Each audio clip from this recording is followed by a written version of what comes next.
Good afternoon, iRacers. Welcome to Apex Racing TV for this very special Week 13 event. It's the BSR 7K and Pro event here at the lovely Circuit de Spa-Francorchamps. I'm joined with Paul Smith. Paul, welcome fella. We haven't worked too much together, especially not on the BSR events. You're normally racing in them. Yeah, I'm normally racing. I decided to have a little bit of a break.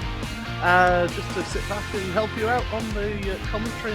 This promises to be an exciting and rolling event because the closeness of all these drivers, it's going to be a fantastic race. I'm looking forward to it. Obviously qualifying's going on at the moment. We'll get you up to speed with where everybody is and what's going on, but let's just talk about the event for a second, Paul. Just give those that are watching exactly so they know what this is, the car, obviously the track, what the why the Kia is so tough to drive, but why it makes for such great racing. Anyone who's watched the Thursday Night League will know, and the World Series and the Club Series as well. To that matter, the racing in this car is absolutely brilliant. But yeah, just give us a quick run through of what we've got on for us tonight.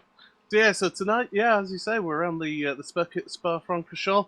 The Grand Prix circuit. It's about 4.5 miles or so in length, 21 turns, and we're here in this Kia Optima, 375 brake horsepower, all going through the front wheels. So those front wheels are having to do all the work, all the steering, and all the power as well, the accelerating, and a majority of the braking as well. The interesting thing about this Kia, you don't actually have that much that you can change on the setup. So the setups are going to be pretty similar between these drivers, maybe a little bit of tweaks here and there just to get the car how different drivers like it.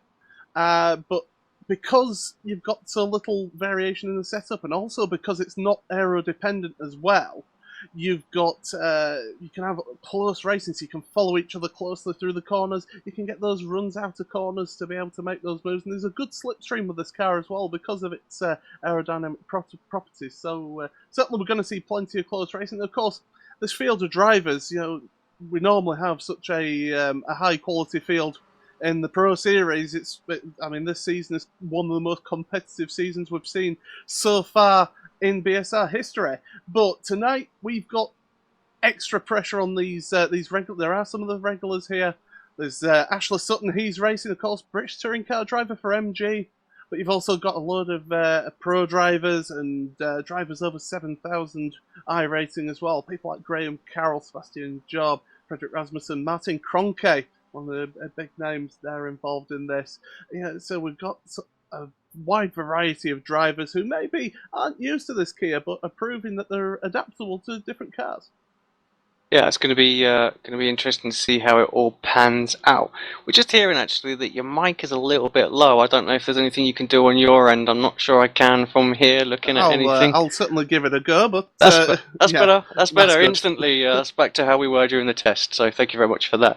From obviously of all the experience I've had for 2 years worth of commentating on the BSR series, it's like nothing else out there at the moment. The action is going to be pretty full on. Of course, we've got 3 races for you tonight. So the first race, we've got obviously qualifying that's going on now. Once that's all wrapped up, then they're just going to line up on the grid as they are, and then we've got 2 full reverse grids. Now, it's not a complete full reverse. If you crash out, you get put to the front. It's those that are on the lead lap. So you still need to perform well. You can't just retire and expect to get put onto pole position for the next race. That's not gonna work. Now the point system is the same as what we run in the BSR Pro. There we go. Too many acronyms in the Pro Series. So and as we've seen with that poll, anyone can really win an overall night. If you have 3 sort of good, strong races, you don't necessarily have to win them all, but you can end up as the overall points leader for that particular night. So it really does open it up quite a bit. And I think we're gonna have to wait sort of 10-15 minutes after the race to figure out actually who's won it as well, because unless someone just wraps up all 3 races, which I have to say we have seen in the past, but the full reverse grids are gonna make that quite tough tonight. Yeah, so luckily we are at a circuit where you can overtake. So there is going to be opportunities for people to make their way through this field. But again, there's a lot of competitive people, and some people have been saying this is for fun. No, no, no. As soon as you get behind that wheel, it is deadly serious. You want to make sure that you do as good as you can and represent yourself and your team, whoever you're involved with, as well as possible.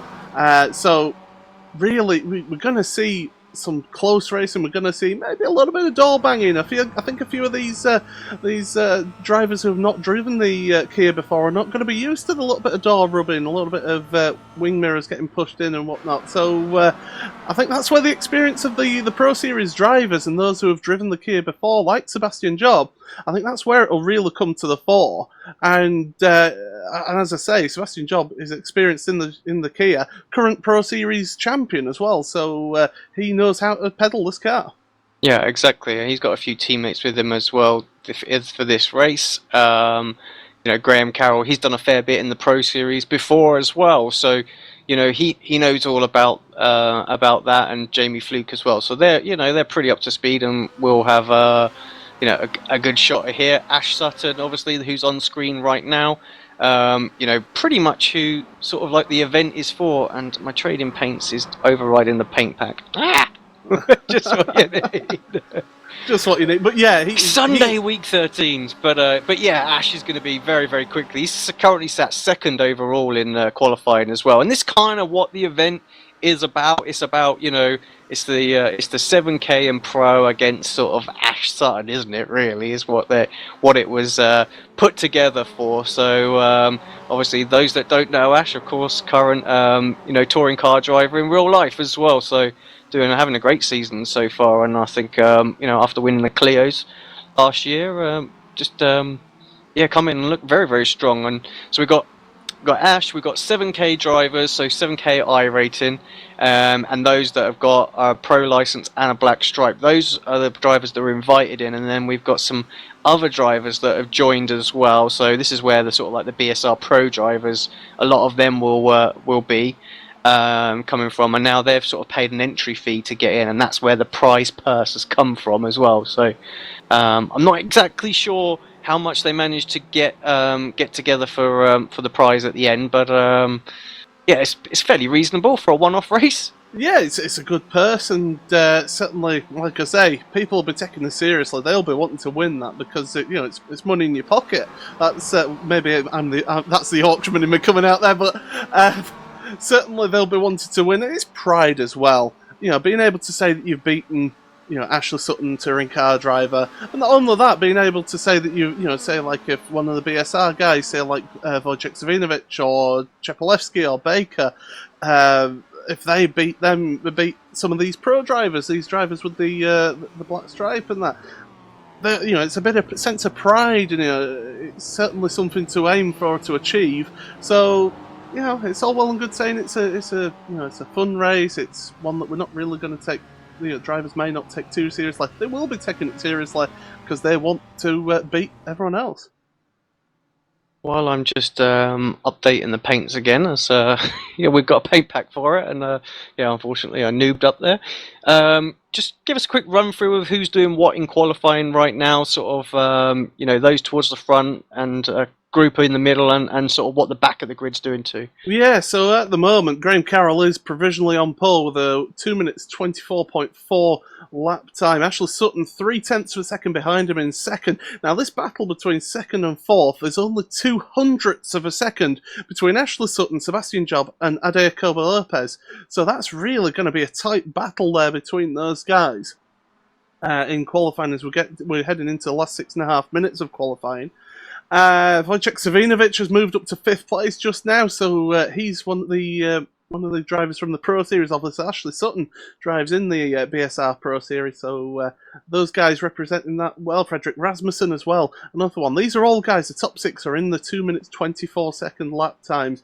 You sort of midfield pack, you've got people like Michael Schellbach, Daniel Hunt, Renz Berkman, Daniel Kraft. They're all in sort of like that 12th to 15th sort of space there. And some of the drivers at the back, so give them some shout outs here as well. You've got David Williams, who is well known for his GT racing, and also for his single-seater racing as well. PJ Sturgis, Logan Clampett, Antonio Higland. Kip Stevens, of course, one of the instigators behind this. Although saying that, Selin Chepolevsky, Wojciech Svinovic, and Alex Smolensky have been involved in the organising of this event as well. Jonathan Bedell as well there, and we've got a few cars that haven't qualified yet. So Jorn Jens, Julien Janowski, Marin Churlak, of course, ex-World Touring Car driver. So he knows how to drive a touring car. He knows how to drive a front-wheel drive car. Laura Bond and Alex Smolensky as well haven't set lap time. So you've got a good spread of drivers and competitors in the field. It's all pretty close. I mean, to be fair, first place down to about 13th are covered by 1 second on a lap this long as well, 4.5 miles, like I say, just under. That is a really good field spread. Yeah, I mean we see this week in, week out actually how close these grids can get, and this car's kind of similar to, I wouldn't say a Skippy, but like a sort of a Star Mazda, where actually you can keep up with drivers a few tenths of a second faster than you with the draft as well. So the packs we're going to see are going to be pretty amazing tonight. And I think, so that split there, it does look like we'll get some separation. We'll have a lot of little packs, I think, tonight, rather than one gigantic one. But of course, Spa does have some really fast straightaway sections, and we're going to see a lot of pack driving, a lot of overtaking, a lot of drafting. So into Lacombe and then into the bus stop, going to be some aggressive overtaking going on during those corners, I think. And well, going into turn 1, La Source at the start of the race, it's going to be a crowded grid. We've got 44 cars in the session here. And that's going to be tough. It's going to be interesting to see how they get through La Source, but luckily that should help sort themselves out as they head down towards Eau Rouge and Radion as well. So at least then they've got a bit of a formation there, rather than going 2-3 wide into Eau Rouge, because we've seen that you can have a little bit of carnage there if you're all together 3 wide. And also the cold tyre effect as well on these cars. We don't talk about it too much, but these new drivers into the car, they're going to have to get used to the rear tyres being cold on this car on that opening lap. And having to just maybe change the brake bias during the race, just start it with a little bit more forward at the start of the race and then wind it back at the end of, say, lap 1, just to help those rear tyres get a little bit of temperature, let them build up a bit of temperature before you put in all the brake force through them. Yeah, I mean, we see this every time, don't we? You know, that we talk about it. Once we get cold conditions, mostly cloudy, again, let's just bring up the temperature at the moment. 19 degrees ambient temperature out there at the moment. Mostly cloudy. That track temperature is going to be very, very cold. And was it the last race we had here at Spa? The carnage going through Eau Rouge as those rear tyres, where everybody was just slipping and sliding all over the place. There was one race, I think it was the final race in season 6, where there was absolute carnage on the final race there at Spa, going through Eau Rouge. But do you know what? I can't remember that far back to when we last raced here. It's been a while, but it's a track that I enjoy. It's a track that a lot of these drivers enjoy, and it gives a chance for the skier to stretch its legs as well, with it being such a long lap. Really tough though with the penalties around here.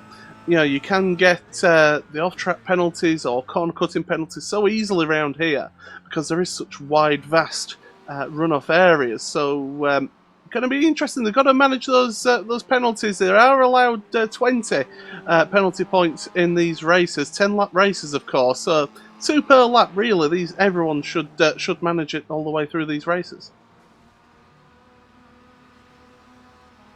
And we're getting close to the business end of qualifying now. Just a minute and so to go. Who is out there towards the front? Sutton's just started a lap. Yeah, Dacoba Lopez as well. Carroll's just finishing one. Let's just jump with Ashley just for a second. Just watch this lap and just see what he can do. Because I think, he stands a good chance. He's got a good slipstream as well from the car in front. Who's that in front? Is that Pete Newman? Yeah, it is. So he's getting a great slipstream all the way up the Kemmel Straight. It is uphill all the way towards Lacombe as they head up to this chicane, this right-left chicane here. at Lacombe, all the way up the Kemmel Straight, but Sutton just staying behind. And in fact, I think he's going to back out that one. He is indeed. Yeah. So obviously not going to get a lap in towards the end. Who else is running at the moment? Wojciech Savinovic, he's currently 5th place. He's just starting his lap. No, pulling over. Oh no, it's not. Sorry, no, it's not. Slightly different livery. So used to seeing him in the red, the red engine oils direct car. So yeah. To be honest, I'm not used to seeing him in this livery as well. But he goes through Radion there onto the Kemmel Straight, and it's really important to carry as much speed as you can through Eau Rouge and Radion, and but also not to just cut too much through that left-hander at the top of the hill. Now into Lacombe, late on the brakes there, down a few gears, over the curb on the right and then the left here. Make sure you get it over to the left as much as possible to then go through Malmedy, this right-hander, as they head towards Rivage. It's so easy to understeer around this corner as well. It's a downhill braking zone, so you've got to brake a little bit earlier there. And Wojciech keeping a nice tight line through there. Now through the corner with no name.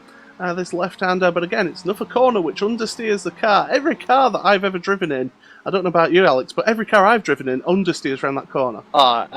Without fail, I think it's the worst. It's the worst off-track place on this track ever. You know, you just want to give it some through there, and every time it just bites you.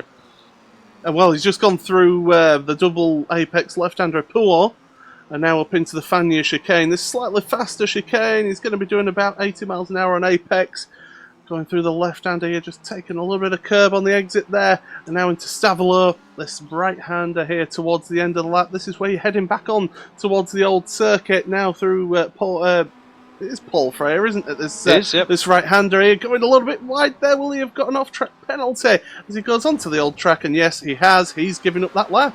Yeah, I'm not sure who was behind him. Also, did ran wide through the right before, and just finishing his lap. He's heading into the bus stop chicane at the moment. It's Chepolesky. Oh, traffic ahead. Yeah, but they're staying out of the way, so that's good. Nice apex on the right-hander there. Getting it through the left-hander. Get on the power nice and early. Don't run it out too wide to get it off track. Keep it till the right-hand side here. Across the line, does he improve his time? He does, but doesn't improve the place. Yeah, so just a 600ths of a second faster. So, yeah, nice, but not enough. Daniel Kraft is coming into the end of his lap now as well, so he's coming into the bus stop chicane through the right, through the left again. Keep it over to that right hand side, Daniel. Just straighten the track as much as possible across the line, and doesn't set a lap time. So after all of that, don't set lap times for him. Must have had an off track somewhere along that one. Right, that's everybody. I think Paul, would you mind doing the honours and take us through the grid? Yeah, I thought you'd do that to me. So it's Graham Carroll on pole position, a 2:24.4 lap time, 0.3 of a second faster than second place man Ashley Sutton. Then it's Sebastian Job with Adi Jacobo Lopez in third and fourth. Wojciech Savinovic in fifth with Martin Kronke in sixth place. Frederick Rasmussen seventh with Stellan Chalopoleski in eighth. David Baker in ninth with Daniel Hunt in 10th. Jamie Fluke and Michael Shellback then. The next ones was Andreas Katz and William Levesque. Antonio Higland and Renz Brutman, they are in 15th and 16th with Dave Gelink and Daniel Kraft.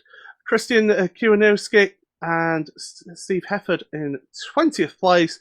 And further down through your field, you've got Isaac Price, Michael Fabian, and Alex Everett, Braden Cohen, Richard Gordon, and David Davis getting a good lap time in there in 26th. Andrea Butcher, Nathan Charter, Matthew Bunn in 29th with Pete Newman in 30th, and then just to fire through the last ones, Matt Malone, Tom Ward, Kip Stevens, Roy Ververke, David Williams, Justin Brunner, PJ Sturgios, Logan Clampett, Jonathan Buttel is the last of the guys who set a lap time. Then your guys who haven't set a lap time, Jon Jens, Marin Cholak, Alexander Smolensky, Yulian Janowski, and Laura Bond. So that's your grid there, and we've got cars around the bus stop chicane.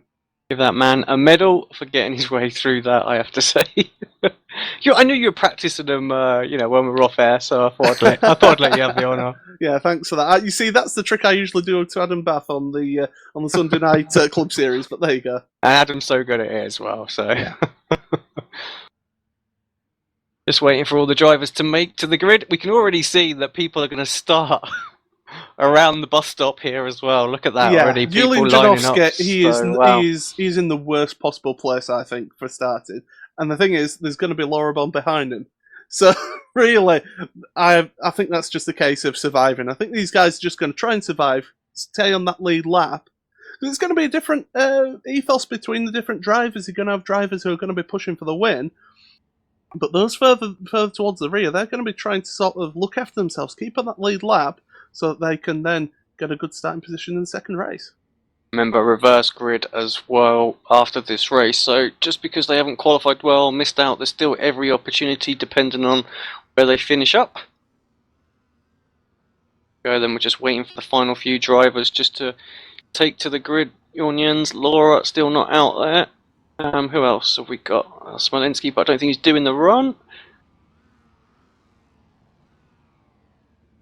That's quite a sight, I have to say, Paul. Them all lined up there and round the corner. Right, revs are building here for the 7K and Pro Week 13 special event. We're racing here at Spa. Good start from everybody on the front. It looks like Sutton just not able to get alongside Graham. There's somebody tight already going down into turn one. I'm not sure who that was. Let's have a look further back, see if there's any sort of carnage going through there. Everybody keeping sort of clean through La Source there, but this is going to be the interesting point now. Down the hill towards Eau Rouge, and look at this side-by-side. Drivers deciding just to back out of it a little bit, but well, people like David Baker, they've got side-by-side further back as well. Are we going to have any accidents further back? Everybody's behaving themselves in this first race. This is What's going on, Paul? Yeah, it's very Unkier-like. Where's the carnage? I wanted to see it unfold already. We've got 2 more races and a whole load of more laps to go. Well, it's the run into La Source, not La Source, into Lacombe that can have some issues as well. I do believe we've got a little bit of an accident further back here. We've got a few cars over, and I'll try and find out who that is for you, Alex. But yeah, a few cars out this race here. Tom Ward's one of them involved in that. Brendan Cohen. PJ Sturgis as well. So, Nathan Shartner. Yeah, there's quite a few involved in that one. Yeah. While that was going on as well, Ash Sutton used that draft to full effect, going down the Kemmel Straight, pulled a move off on Graham Carroll, so takes the lead in this race. Accident down the straight towards Puar. We've got an Alfa Latex car around. Jamie Fluke's still involved. rolling. Is that Chepalevsky? It is. It was Chepalevsky, yep. Big incident for Chepalevsky there. He just seemed to be going alongside and squeezing one of his teammates there in the Alfa Latex car, and Jamie Fluke, the innocent guy, just ended up into the back of Chepalevsky. Oh, Jamie gave him a little nudge going through No Name Corner actually as well, so yeah. Oh, jeez. Well, car was in. We've seen this. We're used to seeing cars like this rolling. There's only 2 cars really involved in that. Could have been a lot more worse. Contact with Sutton! It's Graham Carroll and Sutton's round. He's in the barrier. That's dramatic, I think, through the back section of the track as they head towards Blanchimont. Sutton, I believe, has kept it out the barrier. He's keeping going, but that's dropped him down the order, down to 21st. But big moment there for Graham Carroll and Sutton. Just having a little look at that back on replay as well. So we've just getting back live after that one. So what happened there? Graham got a fantastic run. Sort of pushing him along the right. Ash just sort of covers him off. And then, you're right, somehow he managed to keep it out of the tyre wall. We will be able to continue.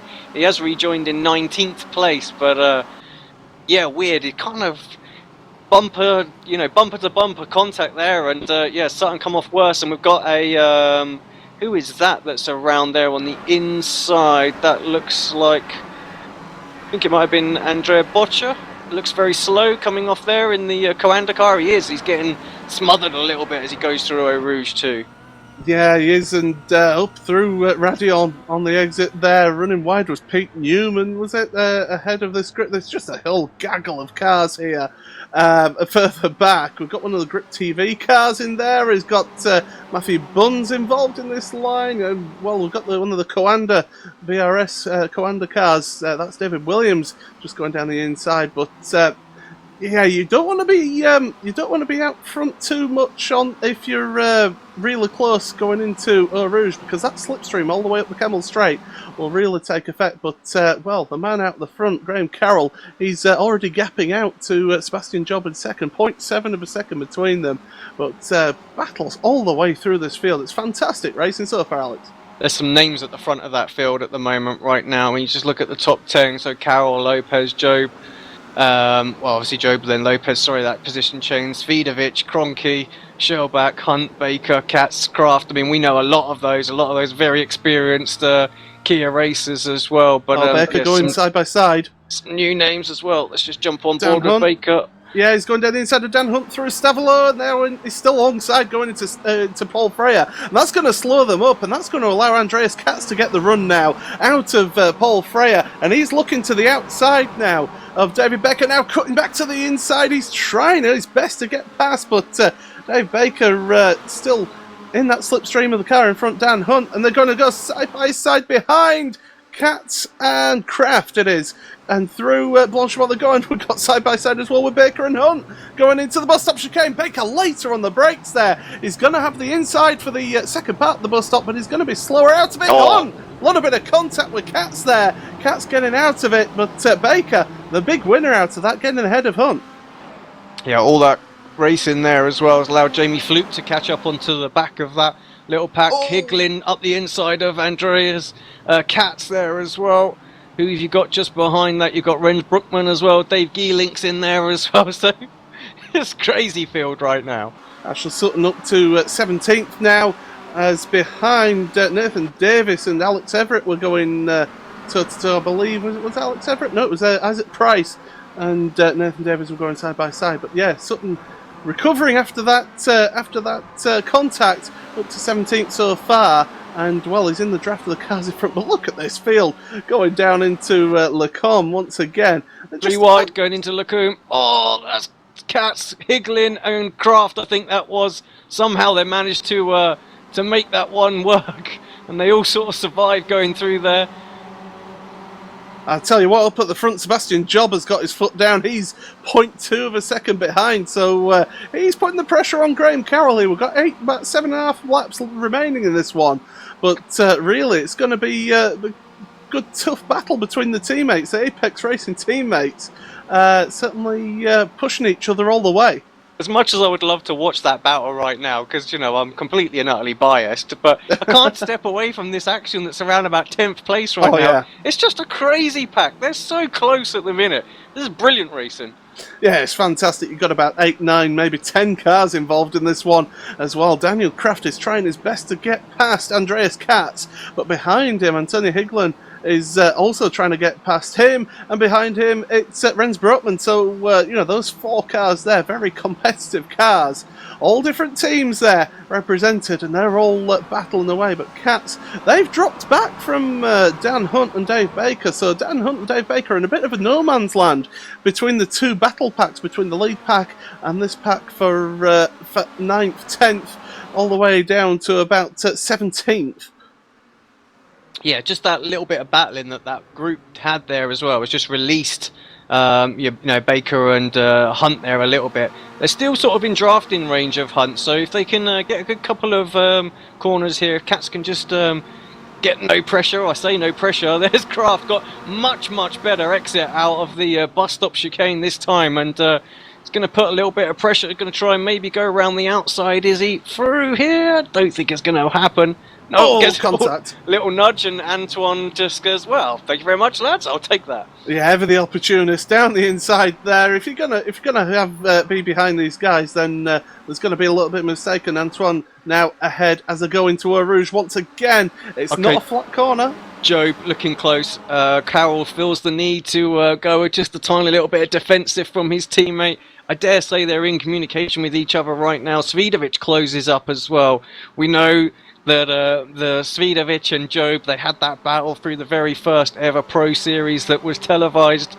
That battle for $10,000, and they had some incredible races. The one that stands out to me was Daytona, the very final race of the season. They literally crossed the finish line, and the timing gap said absolute 0. Somehow we picked a winner.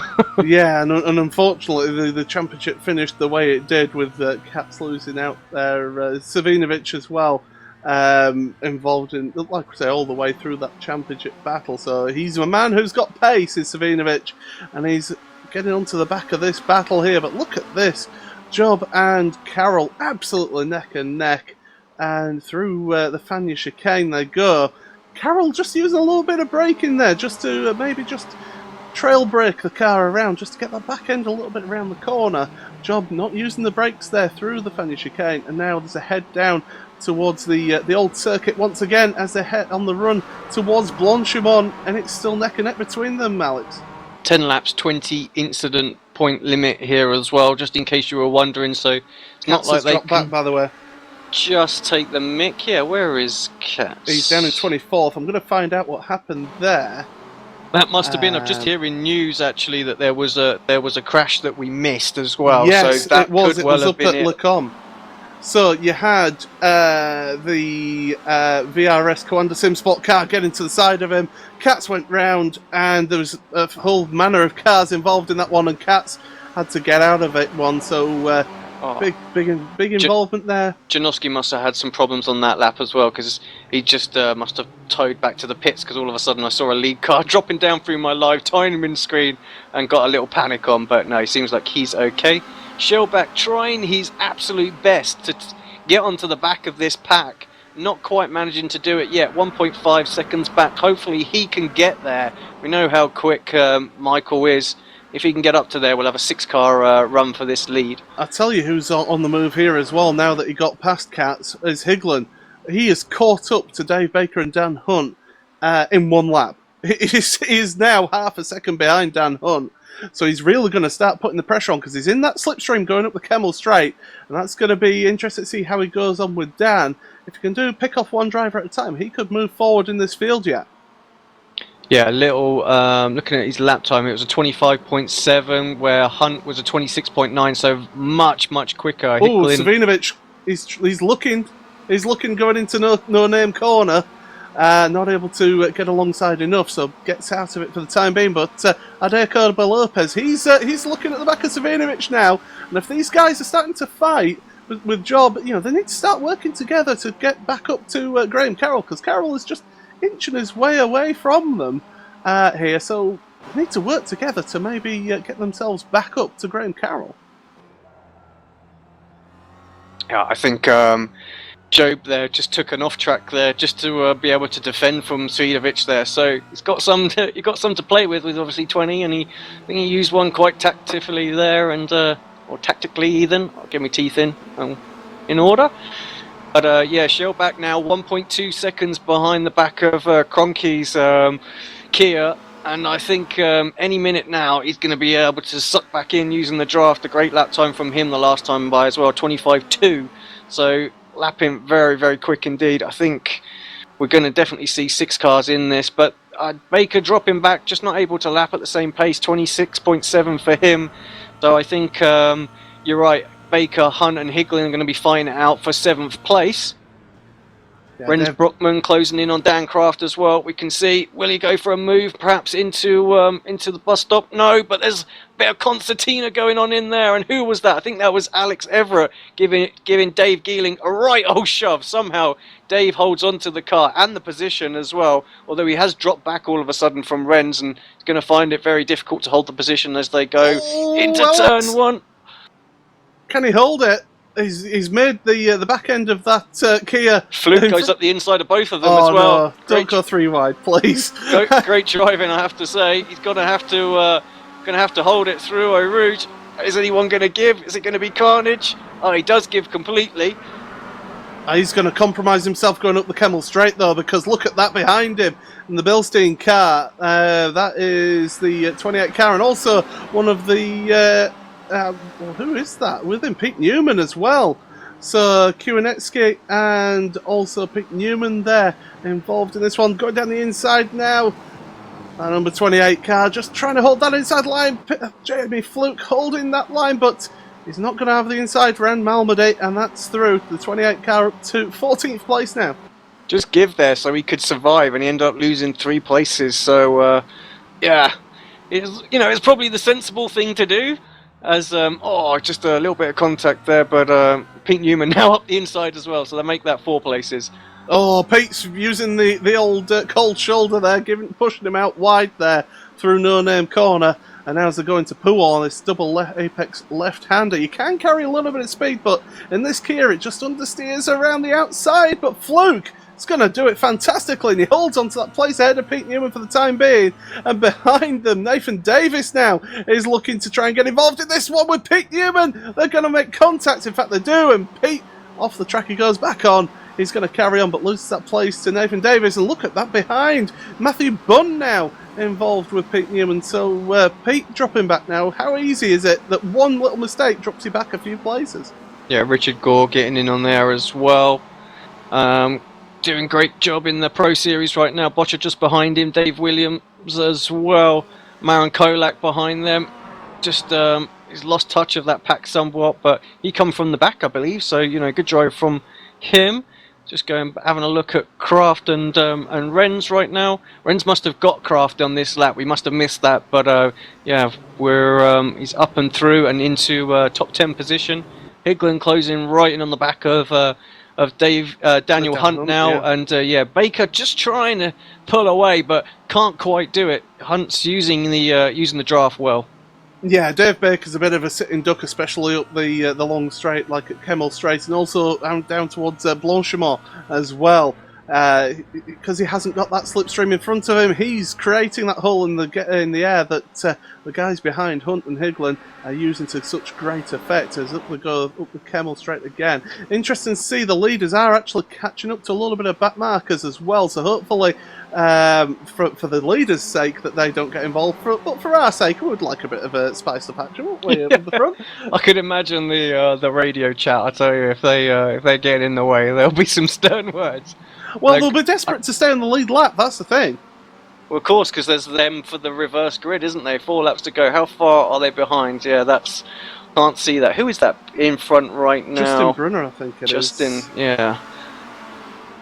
Just not sure what... Justin must have been in the pits or something, because I'm not showing a valid lap there for the last time by. So, yeah, it's going to be tough for him to stay on if he's struggling out there. But yeah, this pack's getting a little bit hot now. I mean, with 4 laps to go, you have to think everyone's been quite patient at the moment. In a minute, surely they're all going to start to make some moves, see if they can move a little bit forward. I mean, those that are used to the Pro Series points, they'll know that actually they're in a very, very good position right now, just being in the top 5. Like I say, you don't need to win any of the races to be top point scorer at the end of the night with the way the point system works. Those reverse grids make all the difference. Good, strong finishes and making sure you don't get a DNF is what counts. Yeah, certainly going towards Blanchimont once again. You just change down a gear, down to 5th gear, and through that left-hander they go as they head towards the bus stop chicane. The thing is, none of these drivers want to make the move too early, especially if you're Sebastian Job, because if you make the move a lap too early, on the next lap, you're going to have the guy in the draft behind you just come up alongside you on the Kemmel Straight. So you've got to time that right, but you've got to make it count as well. So if you're going to make that move on the last lap, you've got to make it count. As these guys, 3 laps to go still, there's nothing between them. I mean, look at it. The top 5 covered by 1.4 seconds. This is absolutely fantastic stuff. Going down towards Eau Rouge once again. And Justin Brunner will actually be helping Graham Carroll here, because he's now sort of in slipstream sort of range, is Graham, and Brunner giving Graham Carroll that slipstream as Job just runs wide on the exit of and well, Brunner doing the right thing, getting out of the way. Yeah, Job didn't get the best exit at all. He could be under a bit of pressure from Svidovic here. Svidovic won't be patient. He knows that he needs to be in P2 coming onto this last lap. P3's not going to help him at all, so he'll want to get past as quickly as possible. Job still managed to get the slipstream off of Carroll and holds on to that, even though he did have a little bit of we've got 3 wide. Going up the Kemmel Straight, Alex Everett is involved here, and well, going down the inside, that's Kiwanuski. And Alex Everett around the outside, runs over the grass there, a little bit of contact, more rubbing and paint transferred over. But Alex Everett dropping that place, so Kiwanuski up to 12th place. But Everett's not going to give up that fight yet. But Galink and also Jamie Fluke are there, along with Nathan Davis. So this 5-car battle, that's going to carry on all the way to the end. This could be tasty.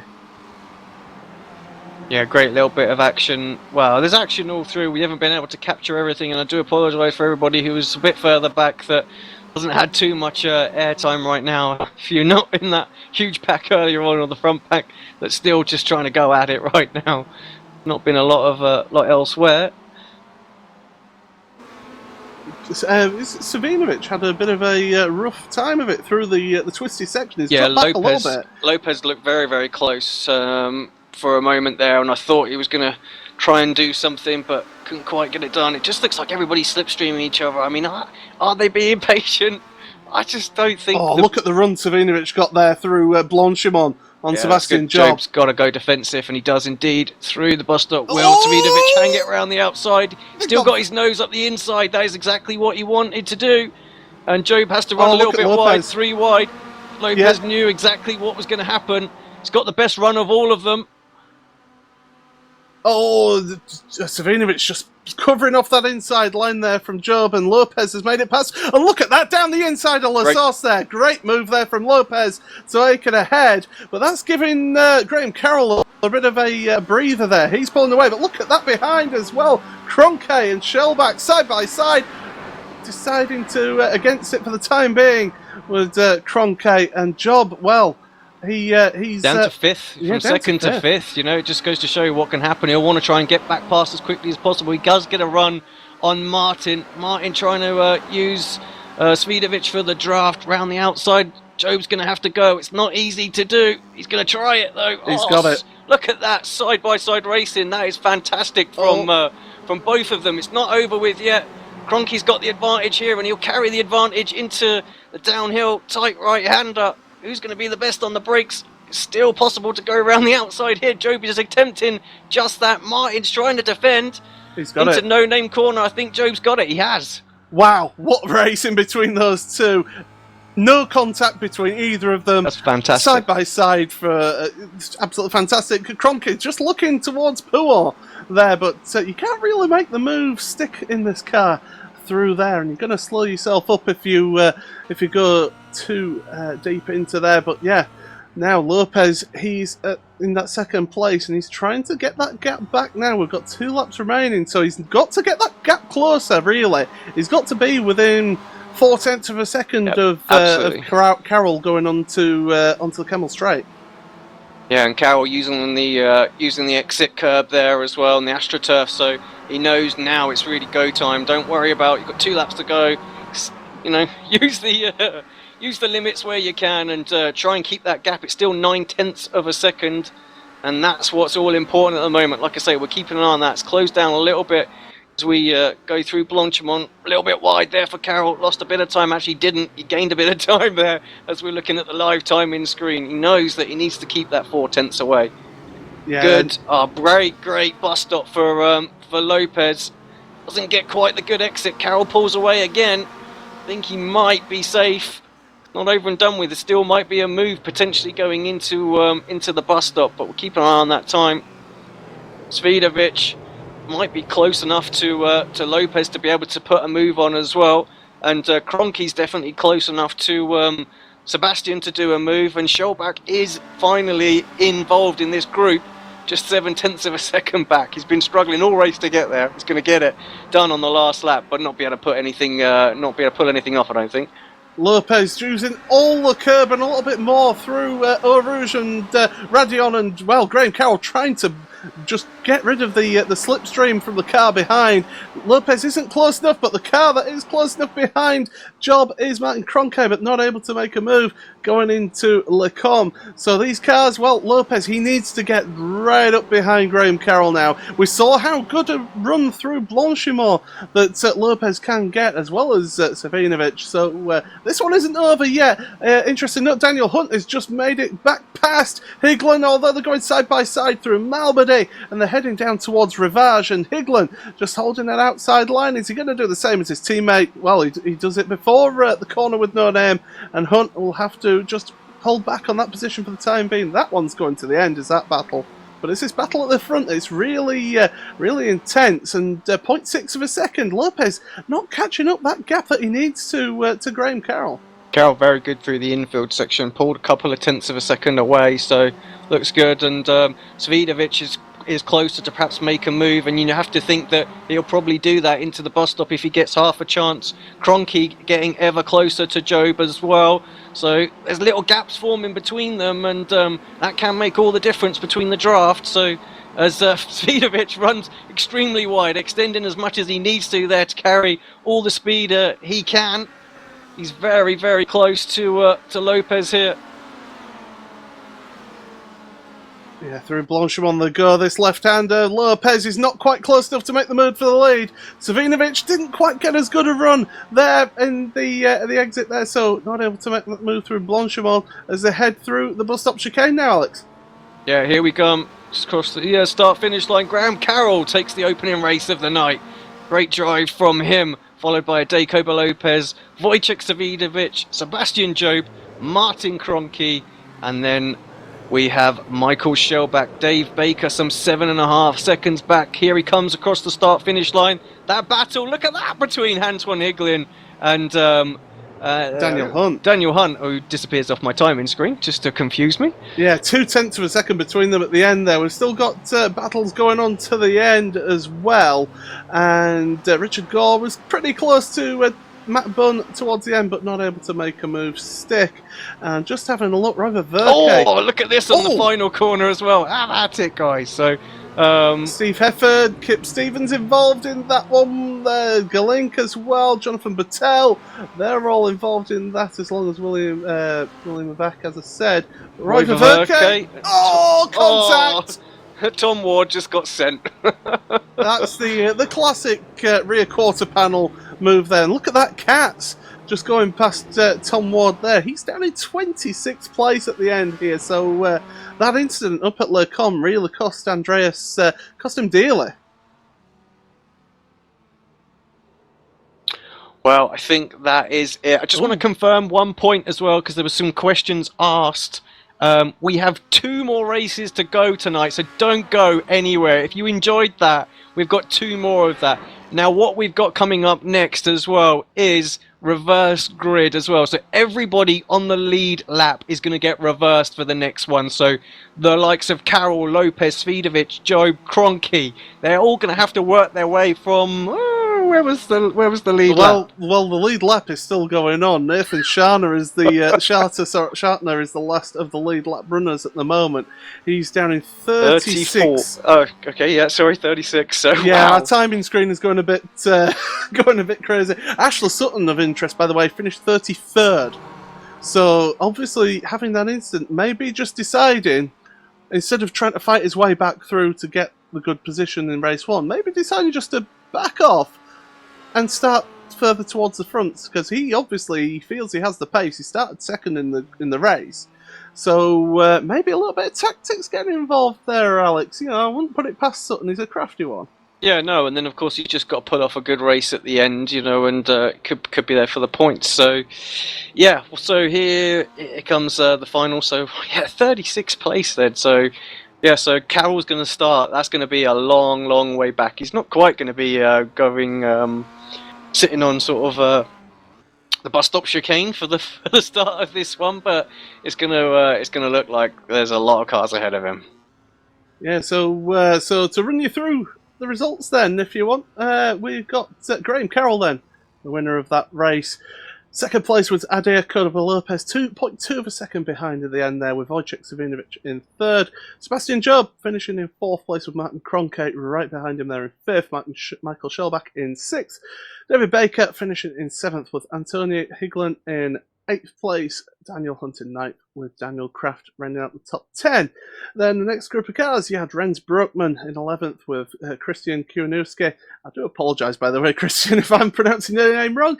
Then you've got Jamie Fluke, Alex Everett, Nathan Davis in 15th, along with Andrea Butcher, in 16th place. He was only just behind Nathan at the end there. Pete Newman, David Williams, Matthew Bunn finishing in 19th, Richard Gore 20th. Then the rest of your cars have finished. So Marin Cholak, Michael Fabian, William Levesque, Kip Stevens, Steve Hefford, David Galink, Jonathan Battelle, and then Roy Verke, Andreas Katz, Tom Ward. We saw having that incident with Roy at the end of that race. Brendan Cohen, PJ Sturgis, Ashley Sutton, as we said, 33rd, Logan Clampett, 34th, with Julian Janowski, 35th, and Nathan Shartner, 36th, the last of the lead lap runners. So those two will be on pole on the front row, Janowski and Shartner there.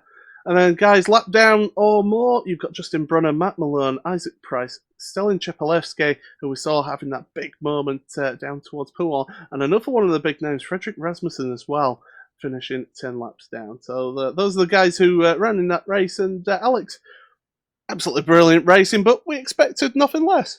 No, exactly.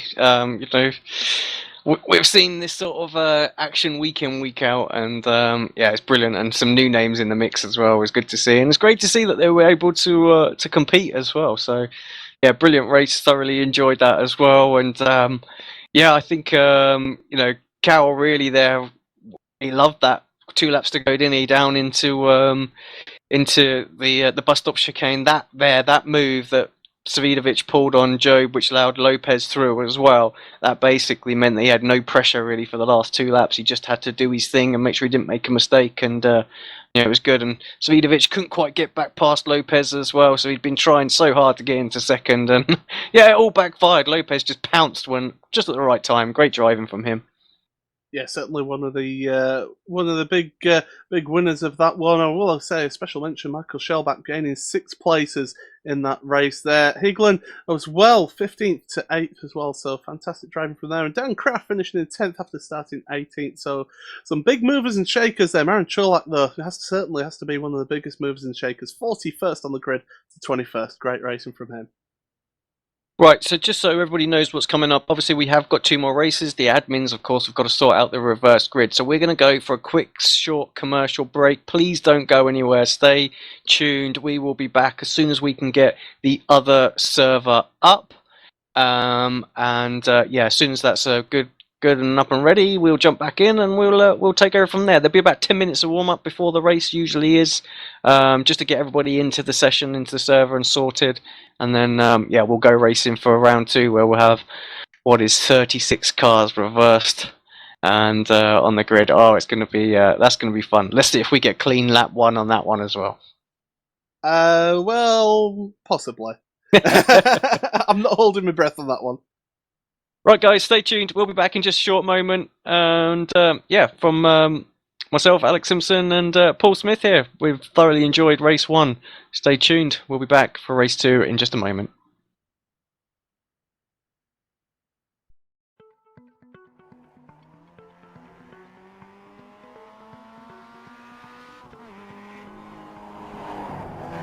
I'm Eric Hudek. I'm an engineer at iRacing. I put together vehicle models. Started earlier in the year with a partnership with Mazda and Long Road Racing Engineering, where they supplied us with access to the car data, access to their drivers to allow us to put together really high-level vehicle model, and it's turned out really well so far in the development stages.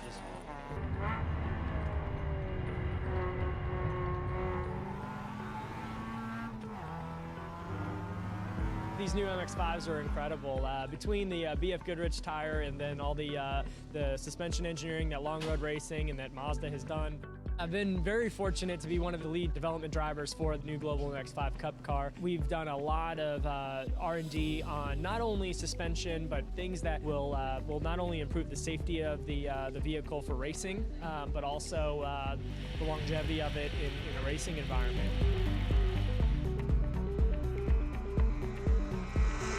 A couple fun aspects have been for us, not only on the suspension development side, but the virtual world side with iRacing, actually mirroring some of the same, for instance, damper settings or brake pad changes that we've made for different compounds and such, and then we'll actually mirror that in iRacing. It's incredible to me how similar both when we're driving the car on the test day and then we're on the sim, that we're actually able to make changes in iRacing to the damper valving, and it correlates exactly to our findings on the racetrack. It was quite interesting. It was sort of the first time in iRacing where we developed a car in the sim along with the manufacturer and a race team.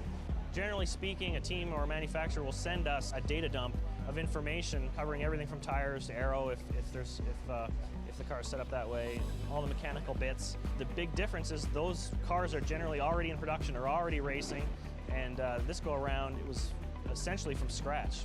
When Long Road Racing received their cars, we started getting our first bits of data, and as they got more data, we got more data, and we were able to go back and forth in the sim and compare with how the car performs on the racetrack.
Me and my friends in this place gonna party.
Welcome back to Apex Racing TV. Had to cut that advert just a little short because, wow, the session is up and we are only a minute and 15 seconds away for the start of race 2 of the BSR 7K and Pro special event that is on tonight here at Spa. What can I say about that last race? That was phenomenal. Great racing all round. We had a few accidents. We always knew we were going to get a couple. but for the best part, it's just awesome racing out there. I think that little complex of corners that Job and Kroenke went too wide for, that was probably some of the best racing I've seen in the Kia, period. It was certainly some of the best driving I've seen for quite a long time. Those two able to go side by side without making a single bit of contact. I'll certainly be watching that back just to find out how they did it, because obviously I need to learn a few things for Thursday night. Right, we are just a few seconds away for everybody. We've only got 40 people back in this one. There was a few people we didn't take to the grid that were in the practice session before, so that makes a bit of sense, I think. But I dare say we have lost a couple. A bit of a shame, but yeah, no issue. The main drivers looking down there, as long as we haven't lost any of the main people at the start. No, they all seem to be in there. Yep, there's Martin as well. Couldn't see Martin for a little bit, but yeah, so everybody in there as well. Great, just what we wanted to do. We'll wait for the session to jump over, and yeah, Paul, you're going to take us through the top 15 of the grid? Yeah, so the top 15 in the grid, Nathan Shartner is on pole position with Julian Janowski in second place. Logan Clampett in third with Ashley Sutton in fourth. He's going to be one to keep an eye on. Fifth place, PJ Sturgis with Braden Cohen in sixth. Tom Ward in seventh with Andreas Katz in eighth. So that's another one to keep an eye on, as Andreas. Robbie Verke in ninth with Jonathan Patel in 10th. And then David Golling, Steve Hefford, Kip Stevens, William Levesque, and Michael Fabian round out the top 15 there. So some big names there. But like I say, Sutton and Katz are certainly ones going to be to keep a lookout for. Robbie Verke is a pretty good driver as well at keeping his nose clean, so he'll be one to look out for as well. We are missing one of the key drivers as well, Wojciech Savidovic, having issues connecting to the server right now, which is such a shame after his his third place in the previous race. Maybe he'll have to start from the grid now, that's for sure. You're gonna miss it. Yeah, so we're all set here. The red lights are on. The driver's already here. The green light is gone, and away we go from the start there. And it's a good start there from Julian Janowski in second place, but Nathan Shartner able to hold on to the lead. And look at that third place already. Sutton and Logan Clampett as well involved there. The 57 car PJ Sturgis. Now here contact going on further back at La Source, but hopefully everyone able to get through, running wide over the runoff area. And yeah, everybody seems to be still running at the moment as we head through Eau Rouge, up through Blanche. Oh, look at that sideways from Sutton. He's losing control of the back end. Those rear tyres cold, and he's got a slow down penalty. He's going to kick over to the right. We've got a big accident further back. Who's that involved there? I didn't see. Yeah, Andre's in there. There's a few others as well. Matt Bunn, a few other cars. There's another car flying around there. One of the Apex cars as well. So that's not going to be too great for them. They had a good chance. I'm trying to see who it all is. So it was one of the... Oh dear, yeah. One of the Apex cars got involved. Kolek with some issue. I think that's a slowdown for him. It was actually two of the Alphalatech cars that got involved there at the bottom of the hill into Eau Rouge. That's what caused that, and it just all kicked off from there. Right, back to the front. Let's see what's going on out there. Shartner's still with that one. Hopefully we'll get an idea of who is out. Looks like Shellback, Brockman, Borcher, Williams. Geez, 3 of the VRS Coanda guys out. Stevens out as well. Yeah, major issues. Yeah. Antoine Higlin out as well. That was obviously the Apex car that's around. Shellback as well. You know, that's a big name out that one. So yeah. Patel, I think, is parking it as well. So Patel. Oh no, they're carrying on. So Patel obviously having a few issues as well. But yeah, this battle from Shartner. Credit to him, he's out front. He's half a second ahead of Julian Janowski with PJ Sturgis in third. What happened to Ashley Sutton? He's down to 23rd place at the moment. So he had that big moment going through Eau Rouge, the back end going out, and he had to cut the corner. So he lost.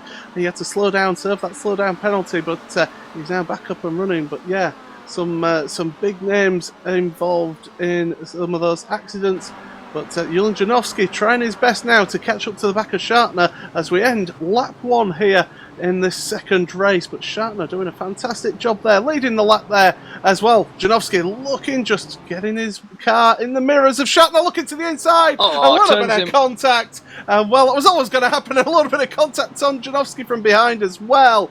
And who was that coming through? It was PJ Sturgios. So Sturgios helping his teammate. And look at that. Andreas Katz. He's coming through as well. He's going to go past Janowski. And he's up to 3rd place now in this race. And Janowski struggling through Rouge and Radion, and the run up the hill now. Tom Ward will be the next one to make the move possible. Look at that side by side at the front, Shatner and Sturgios, and Sturgios has made it into the lead. Yeah, PJ's going to have to hold around the outside. Katz has a little look in there as well. We saw a little glimpse of a moment ago. Sebastian Job already up, Job up to 15th place as well. So he's had a fantastic start. So very impressive stuff. Just try and see where everybody is after this first lap. This crazy battle's going into the right-hander downhill. Hard on the braking for everybody.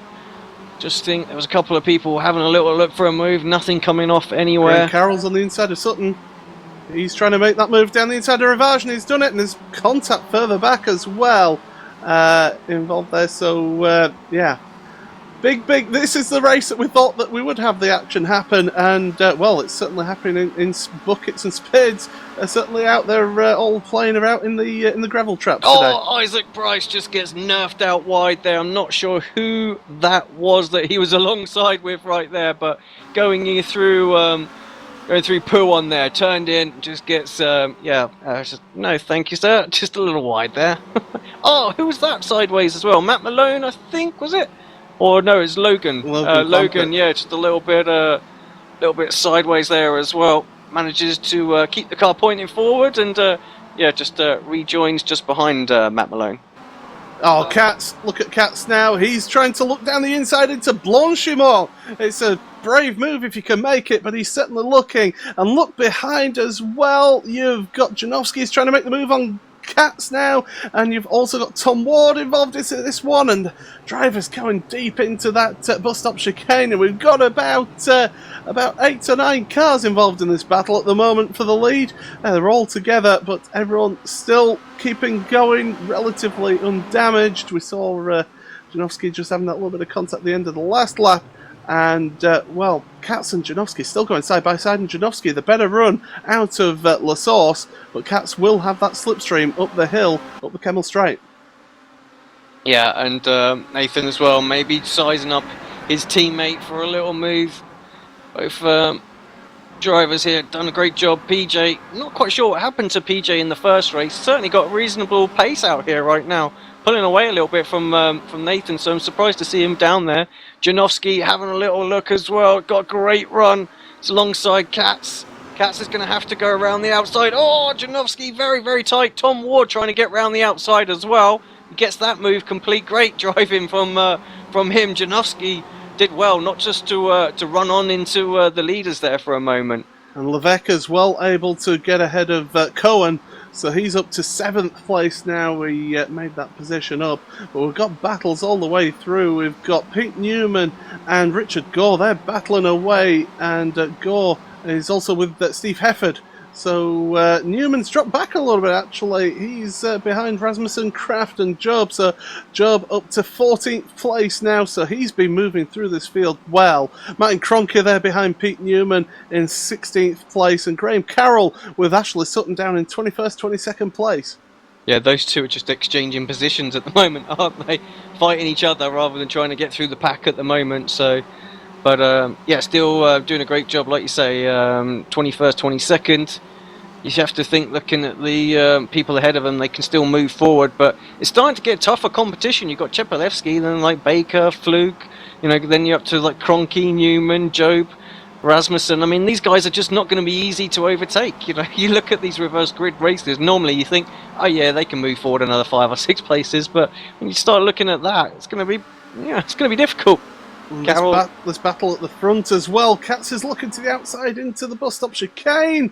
We've got the cars behind as well. And Katz is trying to hold that outside line. We've seen it work in the last race. He's going to do it again. Holding that inside line, pushing Nathan Shatner wide, but Shatner able to get the run out of the corner and able to hold on to the position as Tom Ward as well is getting involved in this one. So too is Janowski going into Lasource. Will they have a big accident? No, they won't for the time being. Janowski is there as Shatner runs very wide out of Lasource, trying to carry as much speed as possible down the hill now. But look at this, Katz and Ward there side by side. They're going to go into Eau Rouge side by side. Ward just decides against it for the time being. Oh, the back end of that friction racing car getting loose. And Ward, I'm surprised he hasn't got a slow down penalty. Look at this. Katz up the Kemmel straight now. He's going to go past Nathan Shatner. He makes that move, sticks up to second place now for Andreas Katz. One of the guys who was battling for that Pro Series Championship last year, and well, going deep into Le Com, and look at that, Shatner and Ward now going side by side through Malmedy. This right-hander here as they head towards Rivage, and Julian Janowski is getting involved, a little bit of rubbing there as they head into Rivage, but Ward, a little bit of contact on the back of that, and Ward losing another place there to, gaining another place on Nathan Shatner as Janowski comes around the outside of No Name Corner. Yeah, a great move from Julian there. He sort of could see that all panning out. Look at that pack in the background as well. That's just as frantic going in there. That is for William Levesque. Leads that little one. He's in 9th place. Then you've got Dan Kraft, Rasmussen, Job, Hefford, Kroenke, Newman, Fluke, Baker. And then there's another little gap to Sutton and Carroll. Oh, one of the cars in front actually crabbing a little bit. Is that... it's not Rasmussen. Who is that? It's Levesque. He's crabbing. His car is crabbing really badly on my from what I can see, and everyone's just having to make the way through. So obviously some contact has happened there, and it's damaged his suspension, and he's struggling to make it back to the pits. As they're going 3 wide there through Paul Freyer. Well, very close between Kroenke and Hefford there, but they managed to make it through. Yeah, Levesque's going to get it back to the pits. Not sure they're going to be able to do anything for that. He just needs to perhaps just... Oh, Katz is on the grass. Carry on. Katz is looking on the inside into the I'm bus hearing stop. some contact as well. Oh, there's contact there at the bus massive. stop as well. Sutton is in orbit. I'm not really sure what happened there. Let's wind that back. Take a quick look at the replay. Big for him. Stelian Chepalevsky retired on that as well. Massive crash. Let's just see what happened. Oh, I kind of think it's going to be with Carroll again. These two have been at it for the whole race. What happened here? Graham, do you know what? It's just... There's nothing you can do with that. This car just responds horribly to contact towards that rear quarter panel. And, yeah, Sutton and Carroll just get caught together. Janowski, he's into the wall at the top of Eau Rouge and Radion. There was contact there with Nathan Shatner, and well, Janowski is in serious trouble now as up the Kemmel straight they go. Katz in the lead though. He's got that lead at the bus stop chicane, and he's making it count now. He's trying to stretch his legs and get ahead, but Shatner in second place. He's making watching the replay back now, Paul. We just see what happened here to Janowski. Oh, it's a carbon copy of what we just watched between Carroll and Sutton, exactly the same. As soon as someone gets into that tiny little bit of the car, there is nothing you can do. This Kia just does not respond well to it. It just comes around on itself. And as the driver who's on the receiving end of it, they're done. And there's hardly anything because they sort of get stuck together as well, and you just can't pull away.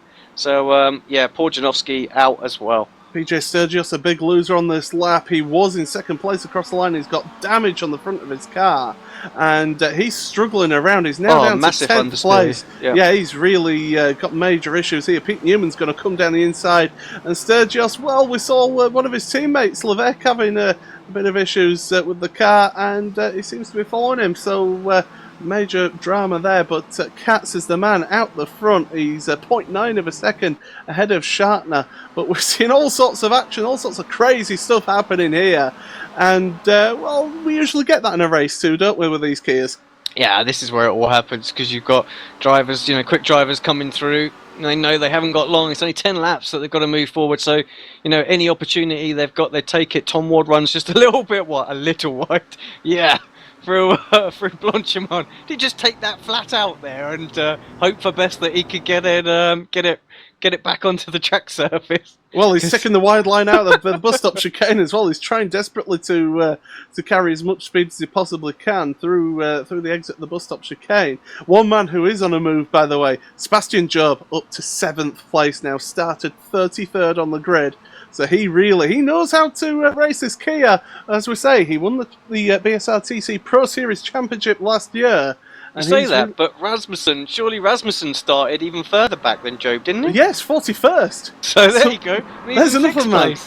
So, he was quick. He's been quick all week in practice as well, and he's showing that he's got the pace now. He's having a little look here on Roy Vaverke. Got a great exit through Eau Rouge, and he's going to get him cleared before. He's not going to. He's going to have to go around the outside of Lacombe.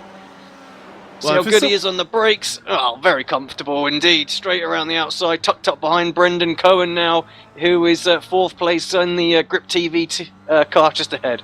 Yeah, if it's somebody you can go side by side with, is Roy Vaverke. He's a very good clean driver, as Roy. We see him in the Club Series. We also see him in the Pro Series as well. So he's a man who knows this Kia like the back of his hand. But yeah, Rasmussen, as you say, up to 5th place as Cohen runs wide out of No Name Corner, and that's going to allow Rasmussen to come alongside here. He's going to take that 4th place now. Fantastic work from Rasmussen to ever the opportunist there.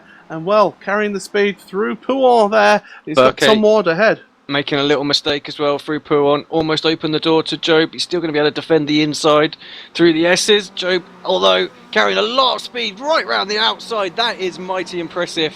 Great driving from Job. Compromised a little bit on the exit here, but should still be able to retain that position.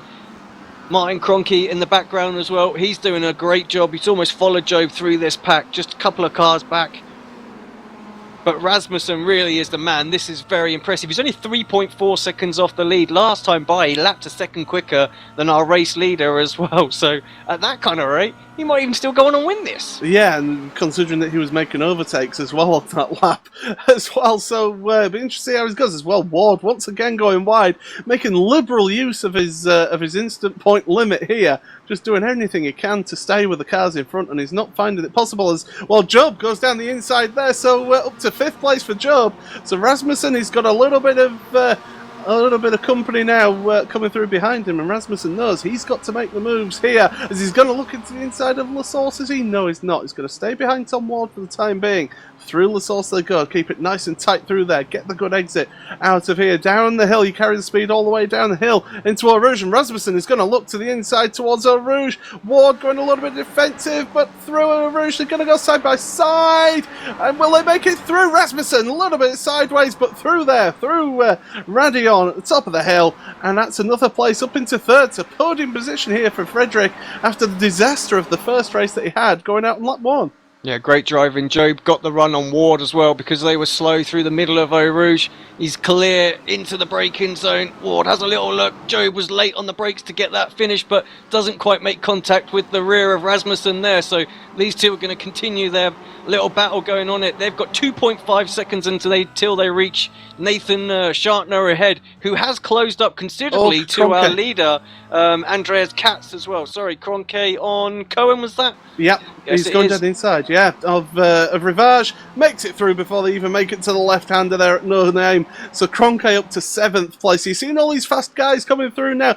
To be fair, Kroenke's got a tough guy ahead of him now, Daniel Kraft. He is a fast driver, is Daniel. So he'll be trying his best to get on with that one. He did start in 27th, did Dan, so great work from him. But yeah, it's those guys who are moving through. And Sebastian Job, in fact, is right up with Rasmussen. Are they going to work together to get themselves closer to Shartner and to Katz, or are they going to have a little bit of battle themselves? Well, I don't know if there's anybody in either of their team speaks or whatever they use, but right now, surely they must be whispering to both of them saying, look, you guys are quick enough to catch the leaders in the next 4 laps if you don't battle. If they start battling side by side craziness, then they're not going to get there. They've got a chance for a win right now, either of these two. Of course, when it comes down to on that final lap, they need to be there for a position, so who knows what they're going to do. I think if I was in there, I'd be just saying, look, just be patient. He's going to close in on them. You're going to have a lap to do something. But Job might just be happy to take this 3rd place right now. That would be a great finish for him. being what happened the last race as well. Good constant finishes. He's got Kroenke just a few points behind, so we can't risk anything. Martin would definitely be in the driving seat if something happens to Job right now. Well, looking at those lap times, you've got Andreas Katz with a 26.5, Nathan Schartner 26.1, so Schartner closing up that gap to Katz now.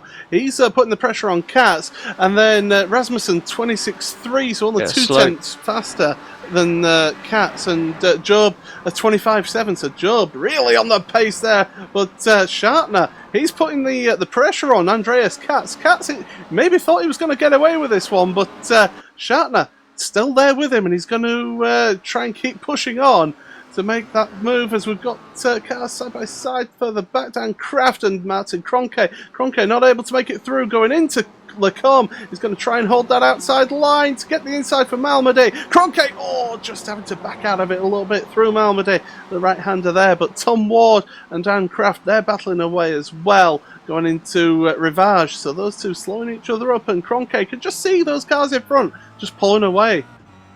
Yeah, Kraft is quicker than his teammate right now, so he'll want to try and get by. I don't know if they're going to try and arrange something to do that and see if Tom can hold off Martin just for a little while longer. It's worth pointing out that Dan's had Martin behind him for quite a few laps now as well, and he's managed to get by Roy Ververke and Braden Cohen before Martin can get past him as well. So we know how quick Kraft is, we know how good he is at defending. He's a veteran in the car, so it's not going to be easy for Martin to get by. And now that there's a couple of friction racing cars that are potentially going to work together, it might just try and stifle him a little bit here. Kraft a little bit of left-hand side damage on his car, so obviously from where he's been working his way through the field, so maybe just slowing him up a little bit in terms of top speed with the aero damage there, but certainly keeping ahead of Kroenke for the time being. The guys ahead, Rasmussen and Job, they're not able to, they've been slowly catching in on this one, but look at this now. Kraft and Kroenke going into Blanchimont. Oh, look at Tom Ward sideways, drifting the car through Blanchimont. That's going to allow Kraft to come in and take that outside line going into the bus stop chicane, but we've seen it time and again. Ward holding that inside line and contact with his teammate. Yeah. And the one guy that you do not want to make contact with, and Kraft is around. Yeah, it takes him ages to get recovered as well. He'll be, he won't be happy with that at all. Cost him loads of places, down into 13th place. But Kroenke got past Ward as well at the same time, so thank you very much. 2 places, just the 1 place behind Job, too far back to do anything about it. Job and Rasmussen 1.5 seconds behind our lead in battle as well. So you have to think they're going to be there, I think, on the last lap. They're in the slipstream zone now. Rasmussen just 1.1 second behind. He's definitely getting a bit of draft right now. Somebody who's on some good points in this race, and I don't apologise, Dave, if I've jinxed you now, but Dave Baker is in 9th place. He finished in 7th in the last race, and we've seen it. Consistency over these 3 races is what you need if you want to win the week. Yeah, Carroll moves up to 10th place, obviously our last race winner as well. He's got a couple of seconds to the next car, so can't see him making too many more places than that unless there's start to battle ahead. But yeah, still, good consistent finish. But right now, definitely the drivers that look like they have the best opportunity going into the final race going to be Sebastian Job and Martin Kroenke. They're only going to be separated by a few points. Yeah, it's really good, is this? And look at this, Rasmussen has been just kept on pulling in this gap, and Job behind as well, matching his times, and just using that slipstream, just backed off a little bit. Actually, Job is now 0.9 of a second behind, so just dropping back a little bit, but Rasmussen now reeling in the cars in front, Katz and Schartner, and I think Schartner realises this. I think he realises it, and he's wanted to try and get the move done sooner rather than later, but you want to save it for the Kemmel Straight, because that's the best point to do the slipstream in this Kia Optima. Yeah, exactly that. He knows that he's going to need to get that move done very... It needs to be clean as well. It needs to be straight through, does Nathan. He needs to pull this one off this time. Job's not going to get there. Job's just a little bit too far back, and we've got good view of the trees right now. Don't know where the blimp is, but get over. Let's see some of the action. There they are. So they pop out from behind the trees. And actually, Job caught up quite a bit through the bus stop. Schartner's super close now as well. Rasmussen just 0.6 of a second back. Looks like Tom Ward and Braden Cohen also exchanging positions on the timing screen. We're going to stay with this lead battle for the last lap, though. Yeah, going into La Source, it's crucial to get the run now through here. And look at that, Shatner taking as much run off as possible as he can to carry the speed down the hill, but Rasmussen is there with them. He's half a second behind Shatner, but Shatner now, 0.2 of a second, he's maybe a little bit too close going into Eau Rouge, and he's going to have a poorer run through there. He's running a little bit wide, and here comes Rasmussen now. He's got the slipstream. He's going to look to the outside, down the Kemmel Straight towards Le Combe they go. Katz is holding position for the time being, but Rasmussen making it up into second place. Not able to get there, or will he hold it into second place? Rasmussen and Shatner side by side, and well, Rasmussen finally making that move stick through Malmedy. He's there in front for the time being, but Katz 0.7 of a second away. I think he's just pulled out a little bit of a gap there, but we've seen how quick Rasmussen is. It's going to be close going into that bus stop chicane. Yeah, I wouldn't like to say, frankly, who's, you know, if he's going to hold on to this or not. Rasmussen's been so impressive in this race, from all the way from the back there. Had he not had the issues in that first race, definitely would have been a contender tonight. Very quick all week. 0.7 of a second. Is he perhaps going to get close enough? 0.6 of a second. Maybe for a run into the bus stop chicane. Certainly, I'm willing and hoping that he will, because it'll just be an absolute phenomenal drive. Come on, Frederick, get there. Great, great. S's section closed up. Look at that timing screen, just getting a little bit closer. Maybe Kat's got a slightly better exit initially, but it's just over half a second is the gap right now. I'm not sure he's going to be close enough. 0.6 of a second as he comes out of the corner. We know how good Katz is. He's no slouch in this car. He's won many a Pro Series race. Yeah, and he was runner-up last season as well in the Pro Series Championship, so he knows how to be consistent through a year as well. But Rasmussen, yeah, as I say, just not quite close enough as they're going into Blanchimont, but carrying that speed through there once again, not using too much curb, and here he comes. He's getting closer and closer into the bus stop chicane they go. But Katz, you would hope and you would think would be able to hold on to that for the time being. Shatner under pressure from Job behind, but it's going to be Andreas Katz who's going to come across the line here to take the win in this second race. Frederick Rasmussen, fantastic job to finish second in that race. And look behind, David Baker. Oh, Braden Cohen is involved there. He's got a sideways, and well, who ended up finishing there? David Baker ended up finishing in 6th. Graham Carroll, incredibly, up to 7th place as well. Tom Ward just getting Braden Cohen there across the line. And Roy Verke was involved in that one as well. Really close between those guys. Michael Fabian is right behind in the Mad Cow car, behind Jonathan Battelle. So as they're coming through Paul Freyer, so they've got the run down to the bus stop yet. Between those guys, we've also got Chepelevsky, Galink and Shellback. They're all battling away as well. And Battelle Lee loses that place to Fabian. But look at this, three-way battle through Pouon. Shellback barging his way, so too is Chepelevsky and Galink holding onto that place for the time being as they head into the Fania chicane. And well, Shellback is still side by side there with Galink looking to the inside now, but he's going to have the outside going into Stavelowite. Yeah, just watching these two finish off as well. They stay pretty much as they were, but yeah, great little battle. All these guys obviously had damage and got their car fixed, did they? PJ had problems, didn't he? Shellback, I'm not sure quite what happened to him, but yeah, Geelink in there as well. So just well, you know, you got to carry on battling, that's for sure. And they're still on the lead lap, so they're going to have a good qualifying position for the next race. So. Oh, that car in front of them running wide there. Who is that? Sturgis running wide through Blanchimont and down into the bus stop chicane. Shellback late on the brakes. Will he be able to make that move on Sturgis? The answer is yes, he will. Sturgis losing another place as well. And he's going to lose 3 places there as Galink and Chepelevsky make it past across the line. Wow, really close between those guys. Sturgis, though, losing those 3 places there at the end. And Kip Stevens is going to be the last one on the lead lap. Is he doing that deliberately to get a bit of TV time there at the end? Yeah, he's just having a little cruise, and we're on board with him right now as well, all the way down there. So just chilling. Shifting down through his gearbox there, yeah. Do you know what I mean? Sunday afternoon drive, yeah, I isn't was it? going to say, he's got his flat cap and he's smoking a woodbine. He's living it out there, but across the line he goes there. And he's the last of the lead lap runners. Yeah, awesome from him. Well, what can we say? That was, do you know what? That was every bit as good as that first race, and in some places even better, as we've got some reverse donuts going on out there, because it's the Matthew only way you Bond. can do it in the front wheel drive.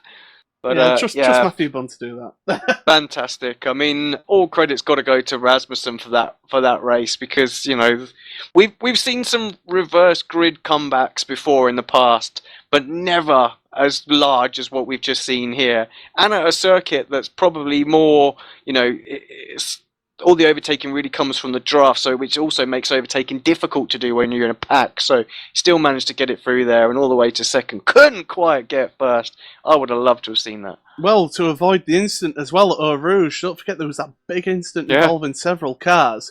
We lost about 6 or 7 cars at that incident. So, yeah, certainly to make it through there and to work his way up to second place, absolutely outstanding, unbelievable, sensational. I'm running out of superlatives to describe how good it was.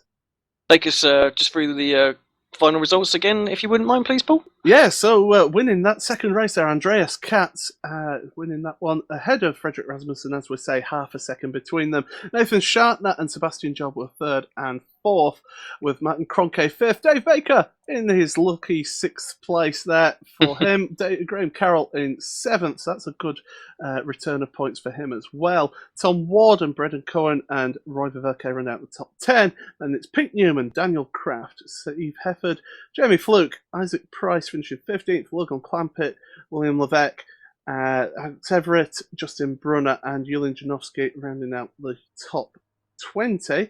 And then Michael Fabian, Jonathan Patel, Daniel Hunt, Nathan Davis, Matthew Bunn, Michael Shellback we saw in that intense battle at the end there with Galink, with Chepolewski, PJ Sturgis losing those positions at the end there, and Kip Stevens 30th place, the last of the lead lap runners. And then the cars, one lap down or more. Ardea Koba Lopez, Marin Cholak, Matt Malone, Ashley Sutton, Richard Gore, Christian Kianowski, Renz Brookman, David Williams, Andrea Botiga, and Antonio Higlan, and Wojciech Savinovic did not take the start.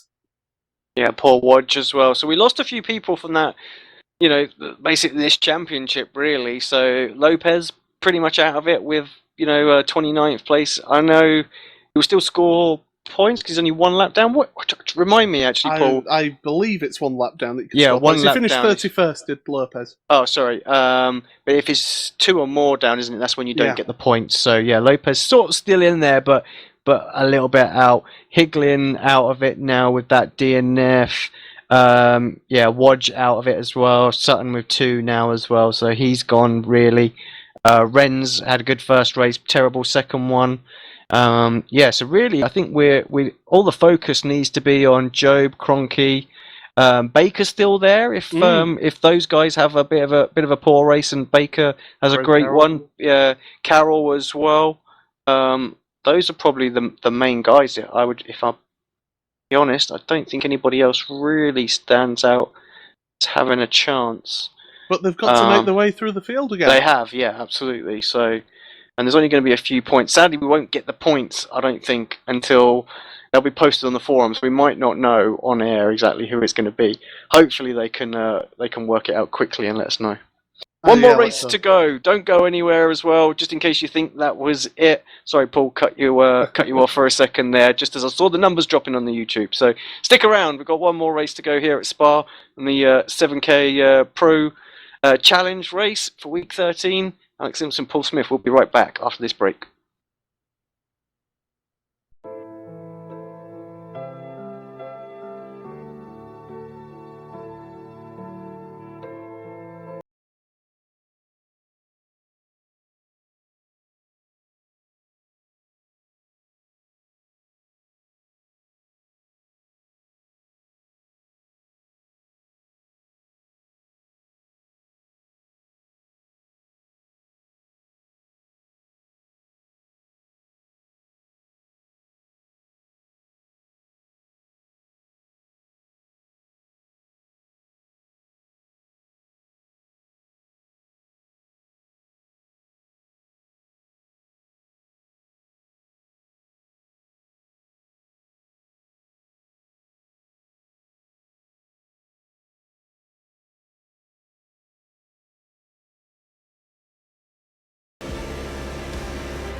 Welcome back to Apex Racing TV and the BSR 7K and Pro Challenge Special Week 13 event. Alex Simpson, Paul Smith here for the third and final race of the night.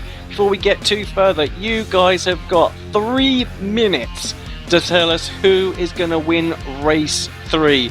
The BSR are running a little competition in this final part of the race. Post who is going to win and win yourself 20 iRacing dollars of credit. Just yeah, let us know who it is. The first person that posts the answer correctly in the chat will get the dollars. So, right, Paul, great second race. Third race going to be just as exciting, I reckon. It's going to be good. We've got a smaller reverse grid on the 30 cars reversing as well.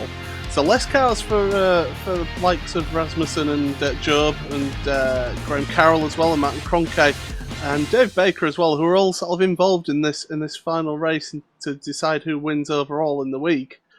They've got less cars to go through there, so they can make up more positions and possibly get more points. But of course, still the element of chance of a few incidents happening in this final race as well. So we've seen big crashes there at Eau Rouge at the start of that second race, and it could still happen yet. Cold rear tyres, you never know what happens. Yeah, everybody's little bets are coming in there as well. It's quite funny watching people who already have had their name taken. Everyone's scrambling to get the big names in as quickly as they possibly can. And we're only accepting correct spellings. But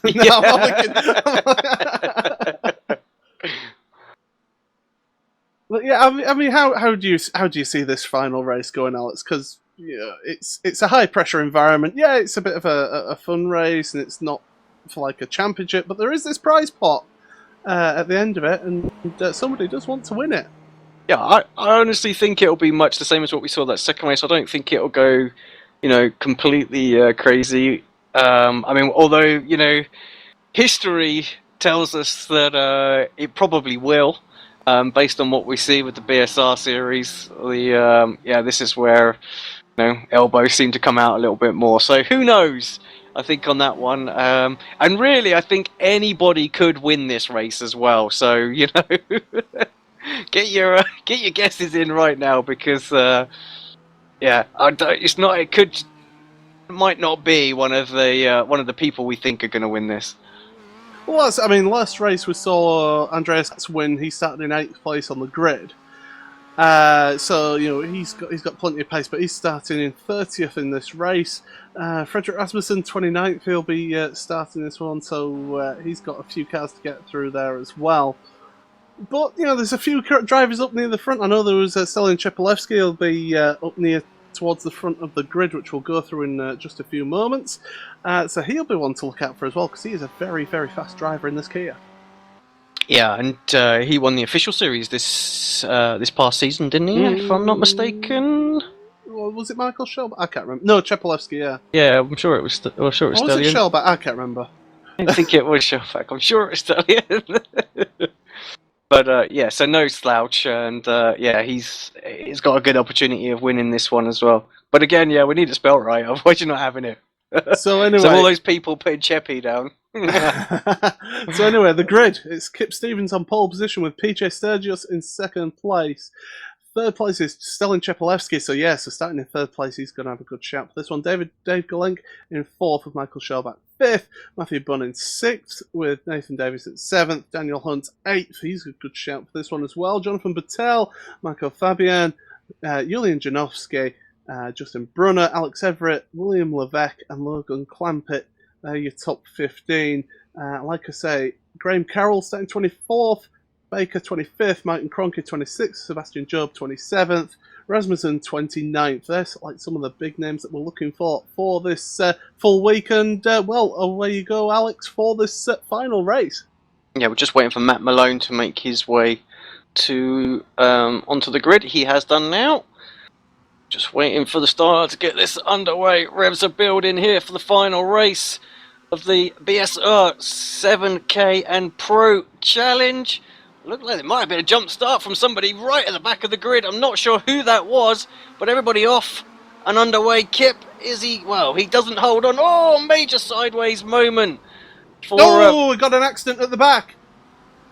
I'm trying to find out who's involved in that one, but I think Richard Gore's one of the people involved in it. Botiga is certainly involved in that. Coba Lopez as well. So big incident towards the back there. Yeah, a day not having the not having the best of it for this week, and some side-by-side action going through Eau Rouge, some corner cut penalties being handed out there as well, some slowdowns. Oh my god! And we're on board. Everybody's checking up, going down the Kemmel Straight. There's cars flying absolutely everywhere. Well, there we go. That's what the Kia Racing is all about. We have just lost half of the grid there. I'm not sure. We'll have to see who that was. One of the Grip TV cars. There's a VRS Coanda SimSport car involved there, the Mad Cow car. Oh, it's just loads. I think David Baker is one of these people involved in this one. He is. He's got major damage to the front of his cars. He's down in 21st place. So big accident there, taking out quite a few of the field. I'm just trying to wind it back and see if we can see what happened. Not sure what's going on with my overlay. All of a sudden, oh yeah, it just sort of happened. I can't make head nor tail of what's happened there. Oh, Michael Shellback, big accident, sorry there, with one of the drivers, that was PJ Sturgios involved there. That was the battle for the lead. They've made contact and out they go, and I think it was Nathan Davis who was involved there as well, but he's now at the front of this field. Big incident there coming out of Pouan. Let's see if we can stay with this replay and find Shellback. Where's he gone? So we can see exactly what happened. That was Pouan, so it was almost a lap after where we are. I'm going to have to go forward and back. Sorry, just trying to cover all of the carnage that's gone out there. We've lost about 12 drivers already from this race. Yeah, well, I can tell you we've got side-by-side going into Blanchimont while you're finding that replay. Oh, here it is. Straight to it as well. Major coming together. Cars just locked together. Shellback holds the brakes. No one comes out. So, right, back to live. Oh, Chapelewski, big contact there with Nathan Davis, and around the outside goes Kip Stevens. Thank you very much. The pole sitter is going to effectively have led the lap then, even though he wasn't leading for most of it. But Matthew Bunn up into third place, so some big names, as we're saying, dropping out there. Out the race, we've lost Steve Heffords, PJ Sturgios, David Gullink, Michael Shellback, Justin Brunner, Pete Newman, Roy Verke, Nathan Shatner, Coda Lopez, Churlak, Malone, Brookman and Butcher as well. All those cars are out in the pits at the moment, so only 25 cars still running at the moment. Yeah, and it's Stevens from Davis, Bunn, Cheppy, Hunt, Levesque, Fluke, Carroll, Job, Rasmussen, Ward, rounding out your top 10 there as well. Just having a look where some of the other drivers are. Well, Rasmussen, like I said, Carroll and Rasmussen and Job there. Carroll just going ahead of Sebastian Job there, and they're going to go side by side through Lecombe. No contact made between them, and look at that, Rasmussen looking down the inside of Malmedy, but Job holding the quicker line around the outside, just pinching him a little bit, going into Rivage, and Job able to hold on for the time being through Rivage, that right-hand hairpin. And yeah, 9th place for Job, Rasmussen in 10th place at the moment. Some of the other bigger names, like I say, David Baker, he was a massive one who lost out in that one. He's down in 23rd place, so we can forget about him in this race for the overall pot. But certainly, exciting racing up to the front. Nathan Davis is currently leading the race. Yeah, great drive from Nathan at the moment, pulling away a little bit from Kip Stevens as well. Kip coming under a bit of pressure from Dan Hunt. I'm just trying to work out what's going on with points right now as well. Carroll surely must have a slight advantage over Job, especially if he can beat him in this one. I think those two are definitely racing. Kroenke down in 15th. He needs to get up to where Carroll and Job is and get past them if he's got any chance of taking this championship. Yeah, so we're heading towards Blanchimont. We've got side by side. Jamie Fluke is behind it. It's Daniel Hunt. And, no, not Daniel Hunt. Sorry, it was Chepelewski was going side by side. In fact, Chepelewski just dropping back a little bit here. So, obviously, maybe the damage that he's got to his car is taking effect. And Dan Hunt round the outside. Going to have the inside of Kip Stevens there on the exit. The bus stop chicane. Will Kip run it out wide? Yes, he will, to try and get the better run. But Daniel Hunt taking that place up to second place, and Nathan Davis is his next in target. Matt Bunn looking at Kip Stevens now. He wants to get a podium here in this final race. William Levesque and Jamie Fluke there as well as Kip Stevens running wide again out of La Source, but not able to hold on to that place for the time being. Yeah, as they all settle in, Levesque has got Fluke tucked up right behind him. We jump on board with Fluke. We go through Eau Rouge. Not the greatest of lines. Gets a little bit out of shape under there, and he's actually under pressure from Stellion now as well. Stellion got a great drive through Eau Rouge, and I think you've got Carroll looking on Cheppy as well. So Rasmussen looking at Job. It's all happening going into Lecombe. Rasmussen looking around the outside of Job into Lecombe. He's going to have the inside. Job getting held up by his teammate Carroll. And is Rasmussen going to do it around the outside of Malmedy? Carrying the speed through there, through the gravel, over the concrete there as well. And into Rivage. But Carroll has got that inside line. Will they make contact? No, they will. Yes, they will make a little bit of contact. And Carroll using that bit of a chrome horn there at the front, able to get ahead, and Job able to get back past Rasmussen. yeah, great driving all round from them there. Somehow they managed to filter themselves back into single file there. Oh, Matthew Bunn. Aggressive Bunn looking on Davis up the inside of the Oh! oh no! There it goes. Well, we saw it happen on the first lap, and Bunn, it's happened to him this time. Oh, it's so easy to happen as well. Who is that? Was that Levesque just running a little bit wide? It was, yeah. Issues for Levesque. He drops down behind Fluke now. Fluke up into third place, closing in on Nathan Davis here as well. Hunt's trying to scamper away a little bit now. He's got great pace out there. Fluke got a great exit, surely going into the bus stop. Maybe he'll get alongside going through Blanchimont here. Not the best and easiest place to do that, but he's going to try it for sure.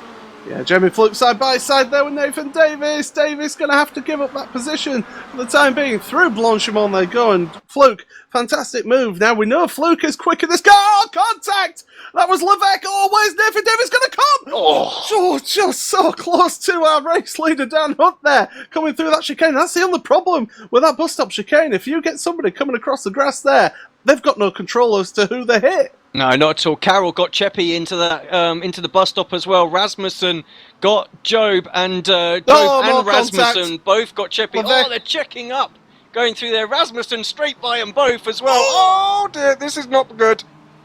It's all going to carnage. Somehow they managed to survive that. I'm not quite sure how. I thought that was going to be. We were going to see cars barrel rolling everywhere as well. But Rasmussen up and into third place.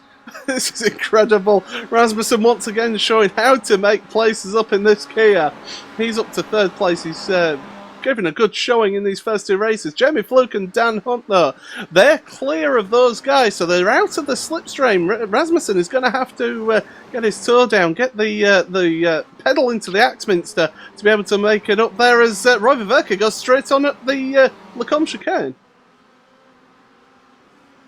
Yeah, what's going on? I'm not sure what's going on for Roy there. Perhaps just staying out of the way. He is a lap down, of course, so just doesn't want to get involved in all that battling that's going on out there now. Look at the front of Martin Cronke's car. That is a mess, is that car.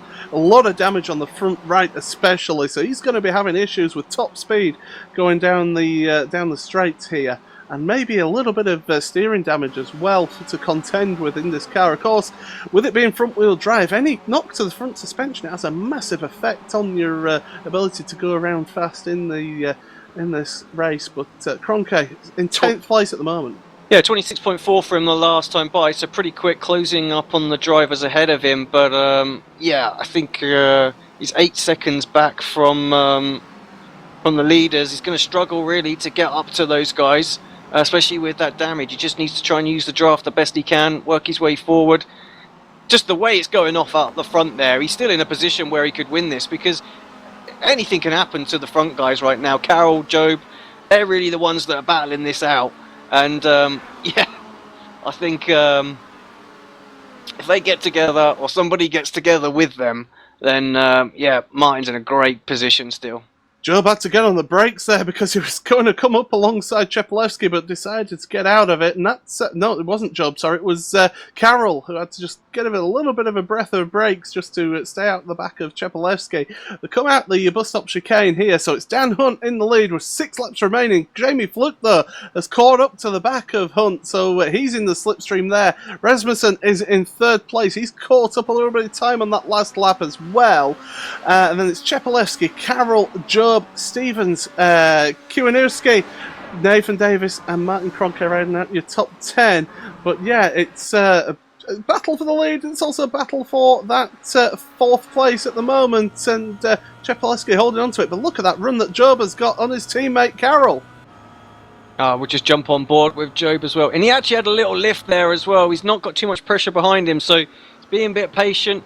I don't know what the point situation is right now. Of course, Carroll's got a win. Job got a 4th in the first one, but Job obviously got a much better result than Carroll in the second one. So these guys are going to be ever so close on points right now. And yeah, I think when it comes to the final lap, they're going to have at it. Oh, Job almost rear quarter paneling Graham Carroll there as he came back onto the racing line for Rivage, but those two... Yep, go on. Can I just say there's no team orders because I'm in here calling this, so I can't tell them what to do, so they're free to do whatever they want. Well, I'm sure they've come to an arrangement beforehand. Oh, Graham Carroll just the back end, just switching a little bit, under braking for Puon as they go around this long double apex left-hander. He's slow. He's really slow. 2:27 as well, so they need to get by him quickly. He's dropping off. I don't know. Has he got any damage or something like that? Because you picked up on earlier that he seems slow, and you're right. Yeah, look at that front right hand side of that car. So these guys are going to need to get this done. They're being closed up by Kip Stevens, Martin Kroenke as well. He's not too far behind. So yeah, I think if they don't get it done this lap, it could be it could be a bit interesting. Carroll looking one way and then the other. Job trying to just follow his teammate through. That's where Cheppy's slow. Yeah, he just got no straight line speed whatsoever. Oh, who was that? That was Christian just behind, very, very squirrely for a moment. And we've lost Nathan Davis from the race as well, and Tom Ward. So those two involved in an incident. But we'll keep an eye on these battles. Jamie Fluke is now just dropping back a little bit. Go at the end of that lap, 0.7 of a second behind Dan Hunt. And Frederick Rasmussen now is in that slipstream zone. He's in that draft zone now for that car ahead of him, Jamie Fluke. So he'll be reeling in Jamie towards the final 5 laps of this race. Half of the way through this race gone so far. And it's Hunt, Fluke and Rasmussen in the top 3. So the question is, who has Daniel Hunt for their sort of little pick? Nobody, I believe. So, could be a bit of a wild card. No one picked Daniel. I did see someone pick Jamie Fluke, and I did see someone pick Rasmussen, I believe. So, yeah, there's a couple of people that could be in for some iRacing credit here. Well, I'll tell you what, if nobody picked Dan Hunt, we can share it between the two of us. Yeah, sounds good to me. But yeah, these guys, they're pretty split apart at the moment, so we're going to look at this the battle. Look at this. Job is ahead of Graham Carroll, so he's made it past now as Job ahead of his teammate. And as we say, Graham Carroll, that little bit of damage on the front end of his car, so he'll be affected just slightly by top-end speed, as we've seen with other drivers as well. Chepelevsky holding on to that 6th place for the time being. Martin Kroenke, he's putting the pressure on Kip Stevens now, going into Puon. This, as I say, double apex left-hander, carry as much speed as he possibly can. Look at Kroenke, really, he's almost welded onto the back of Kip's car there as they head up to the Fania chicane, and well, this is just a matter of time, and there you go, Kroenke's through. Yeah, Kroenke up to 8th position now for him as well. Like I say, still in a good, strong position. Anything could happen between the two drivers ahead of him. They're the ones that are fighting it out for the overall title for tonight, and they're separated by 0.2 of a second right now. So I think they're going to stay like that all the way through. They're not quick enough to close up onto the back of Rasmussen, Fluke and Hunt. Even if they start battling, they're 4.3 seconds back. That few laps they were stuck behind Cheppy really cost them big time. So through Blanchimont they go, and look look at them ahead. They're closing up again between them at the front there. So Fluke now, we're going to see across the line. He goes along with Dan Hunt and Frederick Rasmussen. 0.6 of a second, so Fluke caught up a 10th. But look at that. Rasmussen now 0.2 of a second behind Fluke, and you can see how close he is. He's putting the pressure now on Jamie Fluke. Four laps left in this race. I think Rasmussen could win this one if he can get past Jamie Fluke. Although, not the easiest guy to get past is Jamie. He's a very rapid driver. Yeah, Jamie, as long as he gets Eau Rouge okay, he should still get a good run off of Hunt. Ooh, although he's cut a lot there. Yeah, he's about 8 tenths back is Fluke, so he won't get such a great run. He's going to have to go defensive, I believe, as here comes Rasmussen, getting ever closer, just about to duck out. Jamie just trying to stay in the slipstream, late braking. Jamie's a veteran in the car, knows very, very well, late on the brakes, defends. Rasmussen just going to try and poke his nose up the inside, a bit of netcode contact between the two. Jamie won't take too kindly to that, but there was definitely about a half a metre between them right there. Yeah, it was always going to pinch down together there, and unfortunately there's just that little bit, as you say, a little bit of contact there. Maybe not great contact, but anyway, contact is contact, and Rasmussen is through into second place. He's 1.2 seconds, behind Dan Hunt. Now, Dan Hunt we've seen as a quick driver, but you compare the last lap between the two of them, Rasmussen was a second faster than Dan Hunt. Okay, he had a bit of slipstream from the car in front on that last lap, but still, 1 second, that's a massive amount around this track. Yeah, it's Christian and having a look on Stelian Chepalevsky right now, up the inside. Can't quite manage to make that stick. Stellion's dropping out of the slipstream of Job and Carroll, and this is where that slow car is going to really hurt him. He's been able to keep it sort of there or thereabouts in the draft, but it's not going to work now, although he'll just tuck in behind Christian, I have no doubt. Yeah, Christian Kiwanuski able to make the place up there, up to 7th place then for him. He's ahead of Chepalevsky. Chepalevsky, they're looking all over the back of that Bilstein car. Through the left-hander they go once again, but Chepalevsky not able to hold that speed through there. And look behind, Martin Kroenke is on him like he's just jumping onto the back of him straight away. So Kroenke has got pace in that car, but as we say, he's just a little bit too far back to maybe challenge for the overall win. But Rasmussen, 0.6 of a second across the line between him and Dan Hunt for the race lead. He's got that slipstream once again, and if he can get a little bit closer, he could even make a move into Lecombe. Yeah, I think you're right. Looking at the front as well, they're separated by 6 tenths of a second, so we'll stay with this one, see if Martin can perhaps get this one done. He's Stellion is 0.8 of a second back, so not quite getting as much of draft as he would need with that damaged car. Martin has very similar damage, it's fair to say, so I don't know if he's got much of a straight line speed advantage, but only when he's in clean air. Antoine Higlin just coming through onto shot in 10th place. You know, he's had a great meeting as well. Had he not had the problems in the second race, would have been in with a shout. But shown good overall pace. Yeah, started 38th in this race, up to 10th place. Okay, we lost a lot of drivers at the start of this race, but still, to be able to make it up to 10th is a good effort from Antoine. I'm going to have to switch to the front because Rasmussen is just 2 tenths of a second behind Dan Hunt right now. Jamie Fluke had a bad lap that one, and he's dropped back a little bit from the likes of Rasmussen, and we've got Job and Carroll closing in on him a little bit as well. So I don't know what's going on there, but yeah, problems for Jamie. Yeah, I'm keeping an eye on this. Well, if you want to keep an eye on the lead, I'm keeping an eye on Job and Carroll because these two are pretty close together as well. Going through the Fania chicane, they're 0.2 of a second between them. But yeah, that lead battle is intensifying. They've been exchanging positions every lap, Job and Carroll as well. I think they are working together using the slipstream to try and exchange positions, just get themselves a little bit quicker down the straights. They are only 4 seconds back from the actual leader now, so...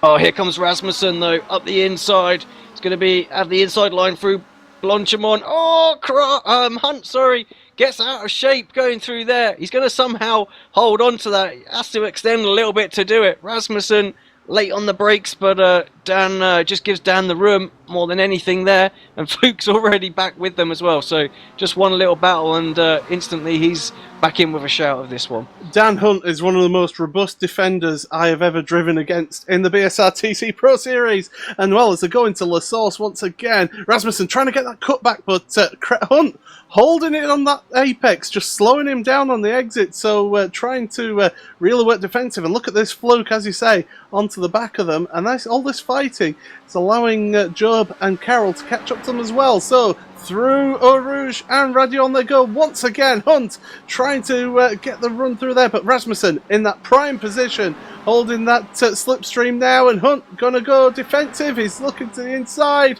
and Rasmussen gonna have to go the long way around here into Lecombe. They go. Rasmussen late on the brakes, but so too is Dan Hunt. Hunt is going to hold on to that position for the time being through the first part. Lecombe is going to hold that defensive line once again, and this is a great show of defensive driving from Dan Hunt against an absolute top driver here in Frederick Rasmussen. We've seen how he can come through this field, but Dan Hunt doing a fantastic job holding that inside line now through Rivage. Will he be able to keep it ahead through it? No name corner. Yes, he will. So for the time being, it's going to be as you were. Yeah, great defensive driving there from Dan Hunt. He's basically got to do that one more time and try and hold off through the bus stop, through Blanchimont again. So done it once, maybe he can do it again. All this time these guys are battling. There in the background you've got potentially the two that are going to fight this out for the championship behind them. I don't know the points. We don't know what's going to happen.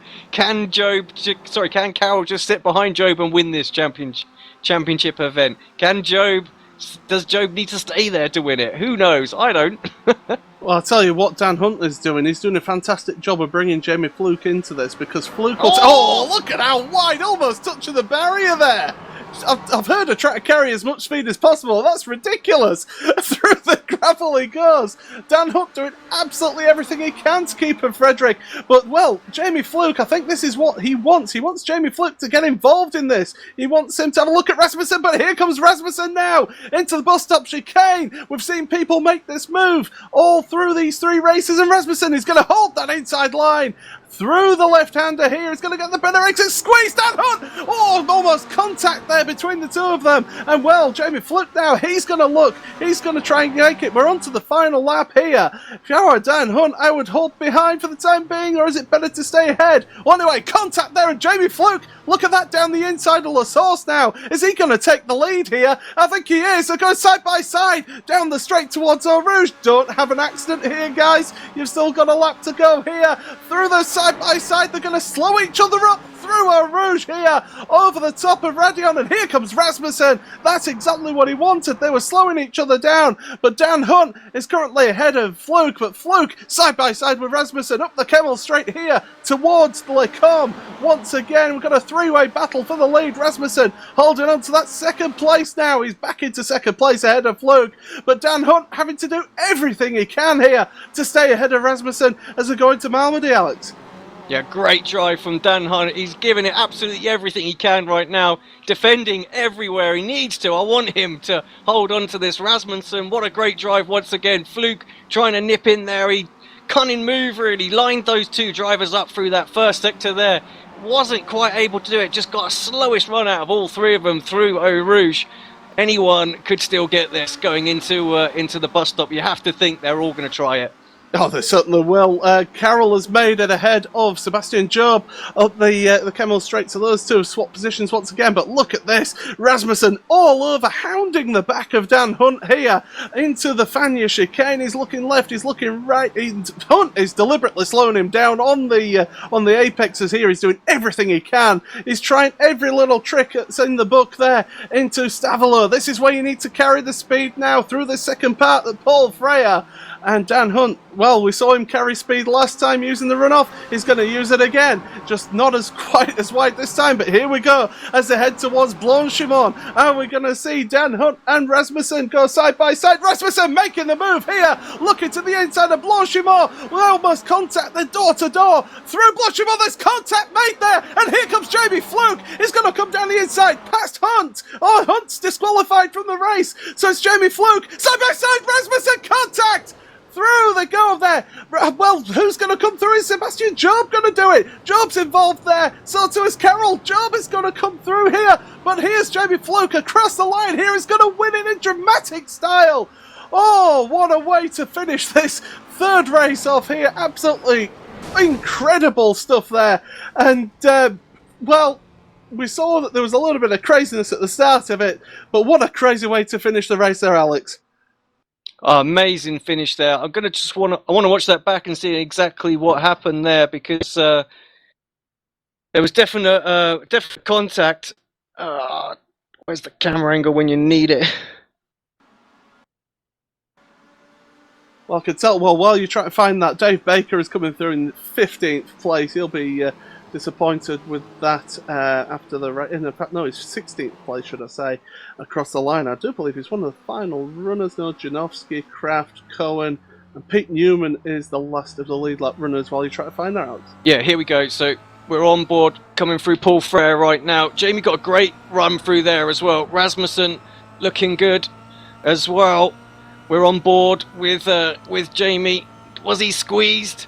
Rasmussen, did he leave enough room? Who knows? We're about to find out. We're on board. Hunt, unfortunately, got just a little wide there, and that was enough for a disqualification. Just eked it out just a little bit too much. Jamie's alongside, and I don't think he did anything wrong. I don't think he did absolutely anything wrong there whatsoever. He just held his position, and I'm not just saying that as well. You didn't see him jink or move or anything in the braking zone. Dead straight, no issues there. Just a bit of unfortunate contact between the cars, and Rasmussen left just a tiny little bit more room. He would have had it. Yeah, so that was absolutely crazy. I do have to agree with that. Jamie Fluke, he was straight on the braking, so I don't think he's done anything wrong there. I can tell you, by the way, that Pete Newman has come across the line now, so he's the final of the lead lap runners. So I'll be able to take you through your finishes then. Let's do it. And so it is Jamie Fluke who wins that race. 0.2 of a second ahead of Sebastian Job, who was a 0.1 of a second ahead of Graham Carroll there across the line. Frederick Rasmussen ended up finishing in 4th place with his battered car there at the end. Martin Kroenke, fantastic drive from him, up to 5th place.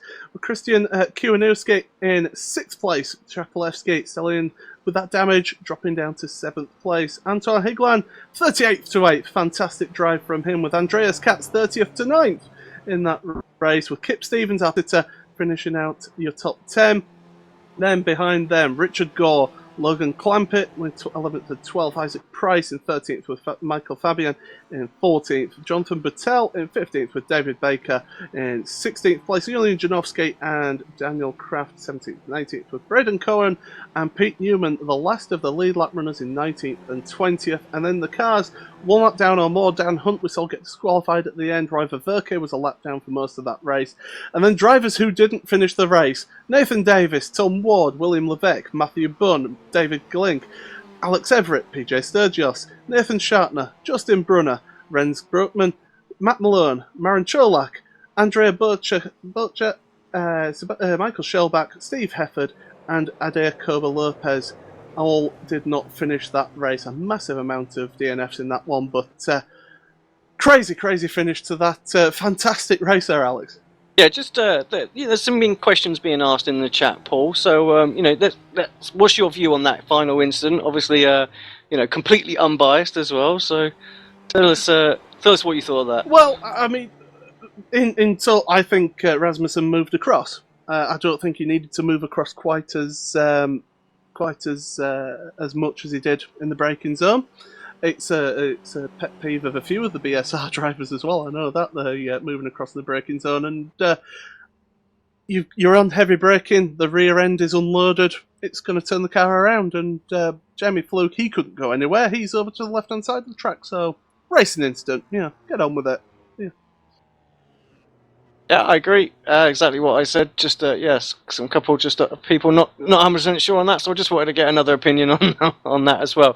Right, we're getting confirmation in the chat as well that Sebastian Job has taken the victory tonight. So congratulations to him. Awesome job. Did some great driving out there as well. It must have been very, very close between him and Carroll on the points. I'm looking forward to seeing what them back. I'm just scrolling through to see who it was who said Fluke was going to take one. Yeah, we definitely did as well. So I'm just trying to see who it was.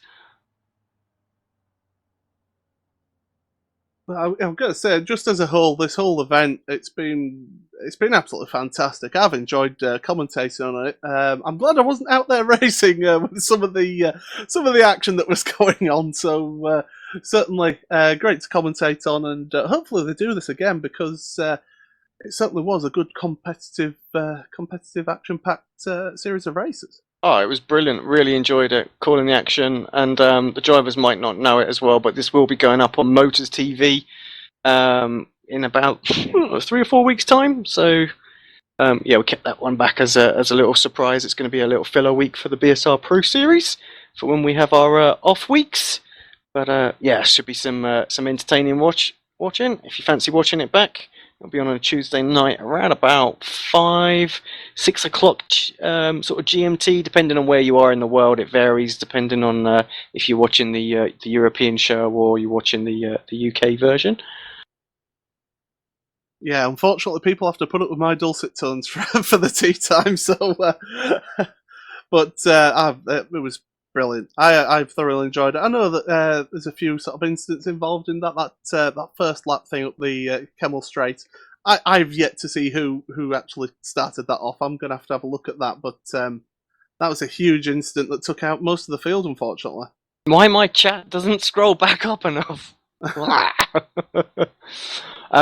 It will be there in the live part. Let me switch over to that, and I hope. While you're looking at that, I'm just trying to find out what started that off. So, just looking at the top of Eau Rouge, the number 4 car. Who was that?